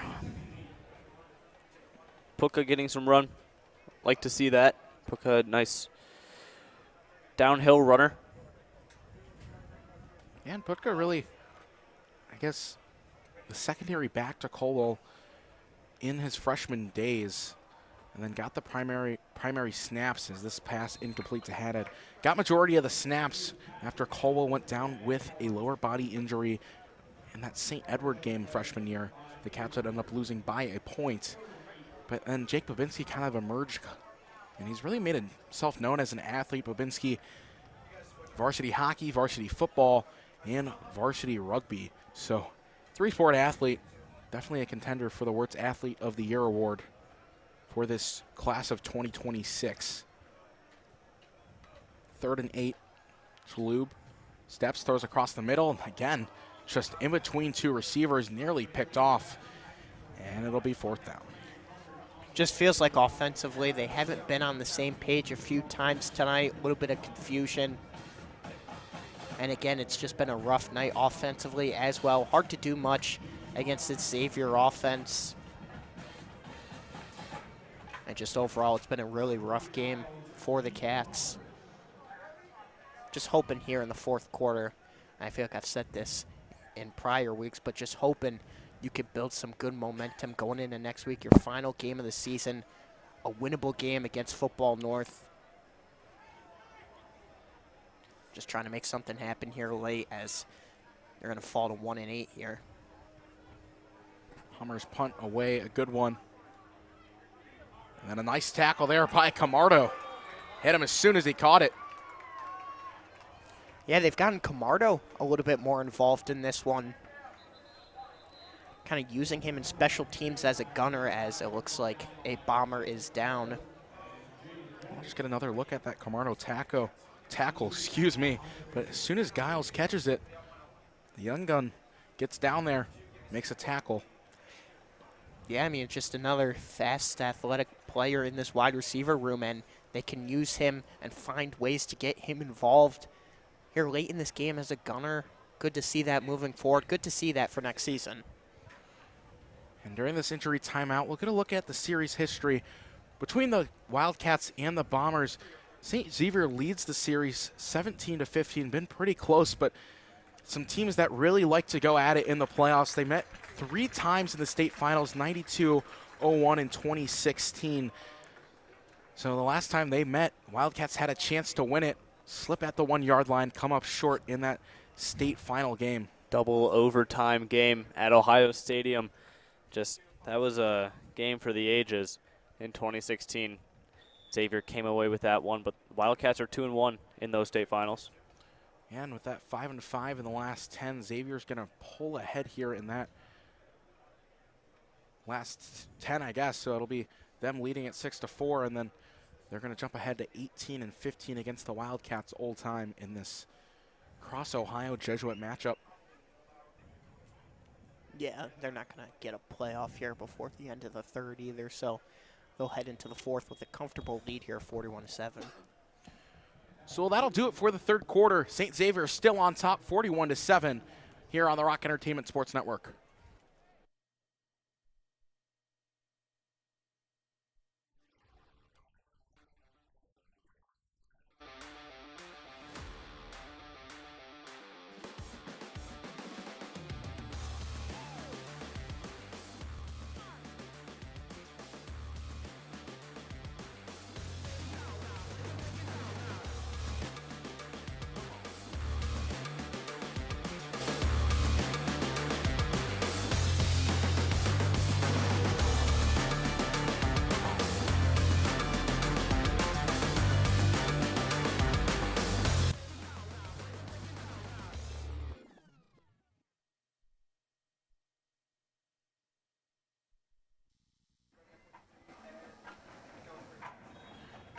Back with you, start of the 4th quarter. St. Xavier's marching band cheering on their team. They hold a 34-point lead as here's a hand met right in the backfield. A nice tackle from the Wildcats by David Hughes. Yeah, David Hughes in on the stop, and I think that's an area he's really improved in his junior season, is stopping the run. Does a good job there setting the edge and wrapping him up on that run up the middle. Has also had to take a big step forward with a lot of their D linemen last year graduating or transferring, so he's kind of been that lead down lineman that's on the field the most out of anybody, not really rotating out as much, and he's been very good this season, and they're going to need him again next year to have a big senior year. Thomas George in at quarterback, hands this one off with a huge bit of speed. A nice hit stick tackle there by Jay Sean Thomas. Yeah, and at this point, St. Xavier can just do whatever they want, probably just going to run the football and head back down south with a big W. And again, next week, obviously that game getting canceled, so this is going to feel really good for them going into the playoffs. They do have a little bit of time off, so don't want to be too rusty.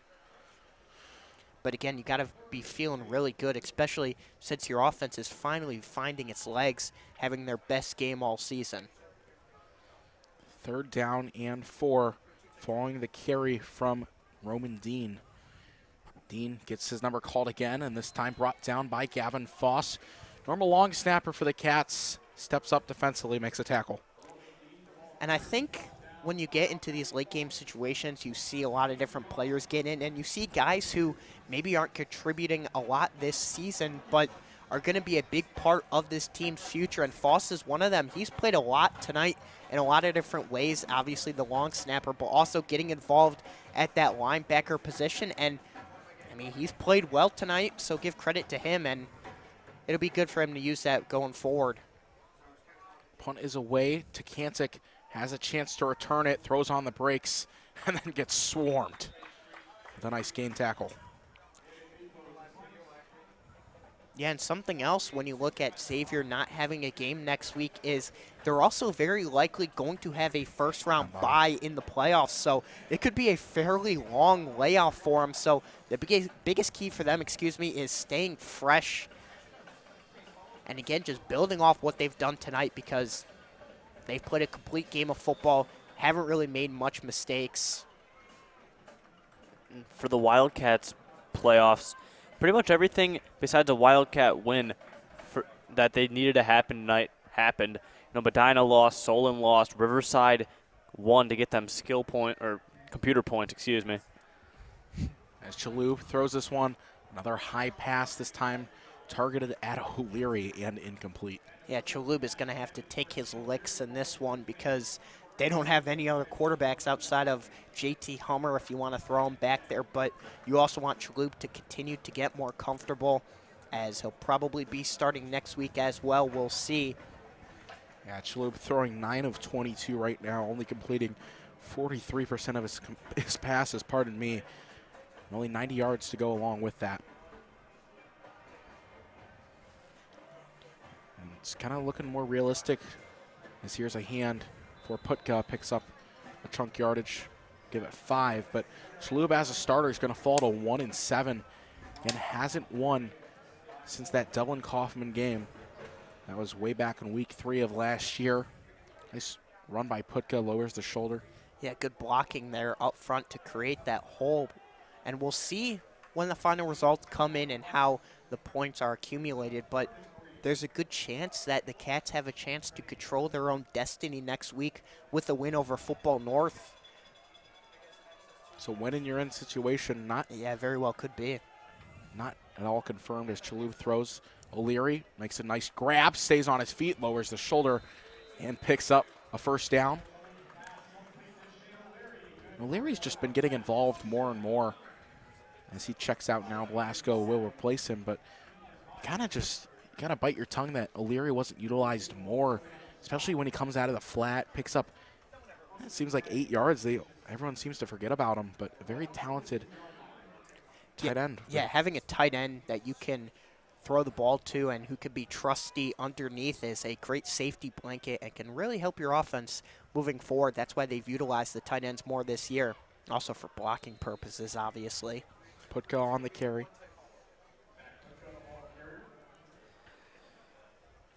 And I think the frustrating thing is that there are weapons on this offense, but they just haven't been able to put it together. I mean, you look at this offense on paper, there's a lot of good things, a lot of things you definitely like, but they've played a lot of talented defenses, and they just haven't been able to click outside of a few games. So hopefully they can get some momentum going here late, try to build it into next week with a big game at home against Football North. Putka, another downhill run. It'll set up 3rd and 1. Clock's just continuing to run. Wildcats going with the run game, getting Putka his reps. Cam Callie, one of the trainers. See to the right of Coach Gerbach there. You got to give the somebody guys a asked for a shout out. Clearly, no, he didn't ask for one, but does a good job alongside Miss Mo as Putka puts the shoulder down, picks up a first down.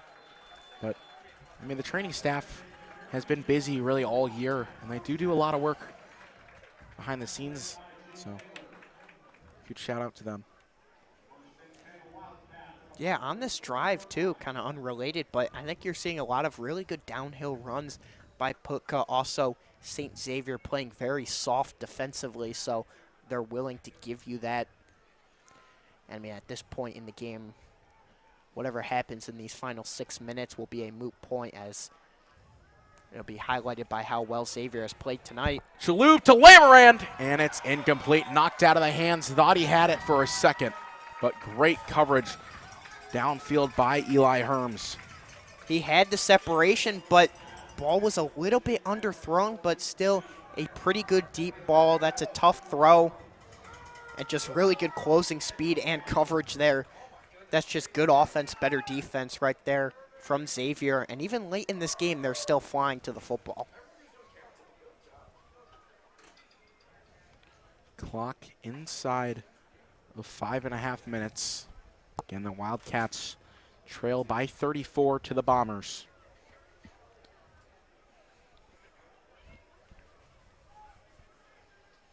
Second and 10. Low snap. Shalhoub looking. Throws that one across the middle. Complete on the outside. And it'll be good for a first down. Nice catch there by Danny Salata. Yeah, Danny Salata, a name we haven't said too much this season, was very involved on that freshman and JV squad where they were very loaded at receiver. But Salata, a junior, getting involved here late in this game, just kind of rotating guys in, and he's able to make a play right there. Good patience there by Shalhoub, reading that concept really well and picking up the first down.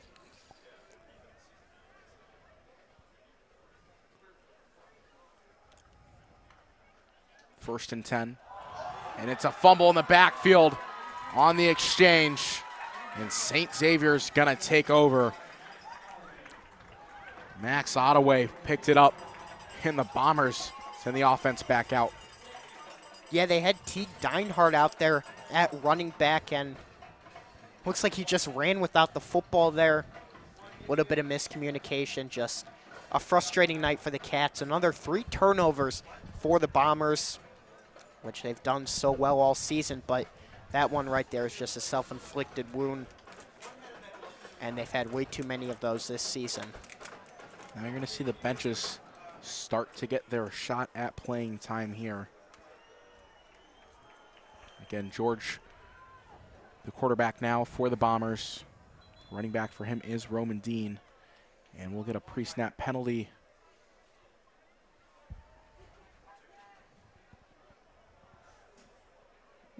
False start on the Bombers.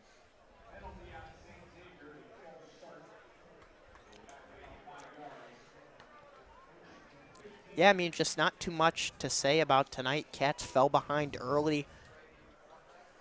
Xavier's offense finally found that second gear that they've desperately been searching for, and their defense did their part as usual, and that's why they come up with a big win tonight. Dean on the carry. Picked up a few. Tristan Rivera-Jones on the stop.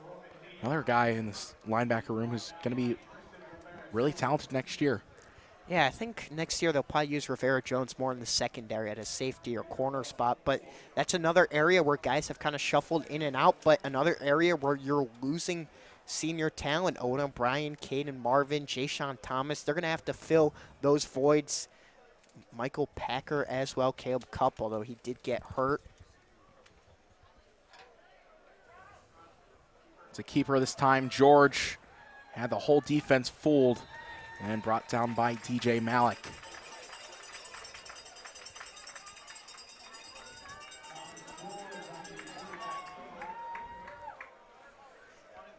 Just a nice fake, got the defense going the other way, and Malik makes a nice tackle. All alone in open space.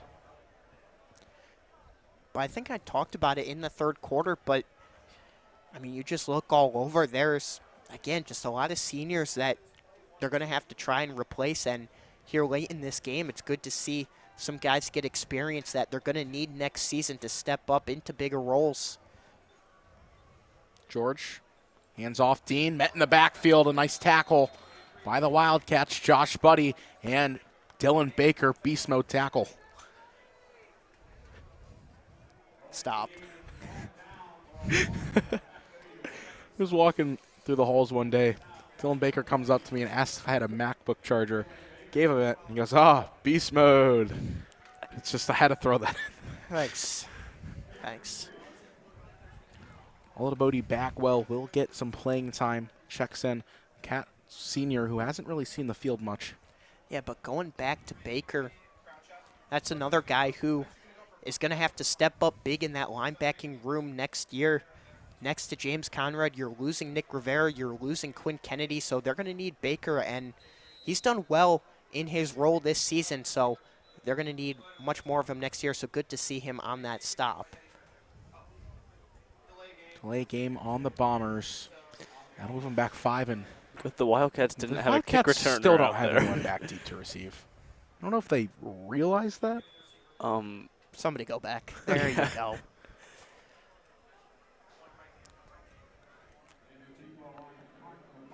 Craig Lashinger back deep for the Wildcats. Punt is away, Buddy flailed the arms at it, and the punt is botched. Xavier falls on top of it. And the Bombers now have good field position. Oh, yeah, it just kind of looked like they were in disarray there. They sent someone back, and right there just kind of took the eye off it a little bit. Not sure how much experience Lassinger has back there. And just another turnover for the Bombers, so unfortunate. Clock at about 35 seconds. That should do it after one snap. See if they even decide to run a play, but St. Xavier has really earned their victory tonight. 41 points on the scoreboard. Yeah, they just really didn't make many mistakes whatsoever. They played a clean game of football, and they made a lot of good plays on both sides, generating turnovers, good offense, good defense, a complete game for the Bombers, and a big win for them going into the playoffs. So Thomas George, the last play, takes a knee in victory formation, and the Bombers come to Cleveland, pick up a W over the Wildcats. 41-7, your final tonight.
And back with you for the Cleveland home title post-game show. St. Xavier victorious in the Paul Lammermeyer Cup. They take it home for the third straight year and a 41-7 win over the St. Ignatius Wildcats. Very dominant by the Bombers all game.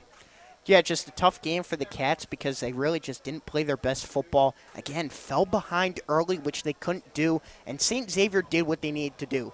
They gave their defense plenty of support, putting up 41 points, a season high by 2 scores. So, again, just give credit to the Bombers. They came up here, started strong, no fatigue or anything. Strong game from start to finish, played their best football, and the Cats just too many mistakes, not enough explosive plays, and they weren't able to get it done tonight. McClatchy, really good tonight. Player of the game, 4 touchdowns total, and the Bombers will go back to Cincinnati with the Paul Lammermeyer Cup. That's all we have here on the Rock Entertainment Sports Network. It's been a presentation by them, by NEO Productions, and by the St. Ignatius Broadcast Network. Saying so long, Dave Takacs, Adam Noga, and Alex Carl. Wildcats lose tonight, but thank you, good night, and go Wildcats.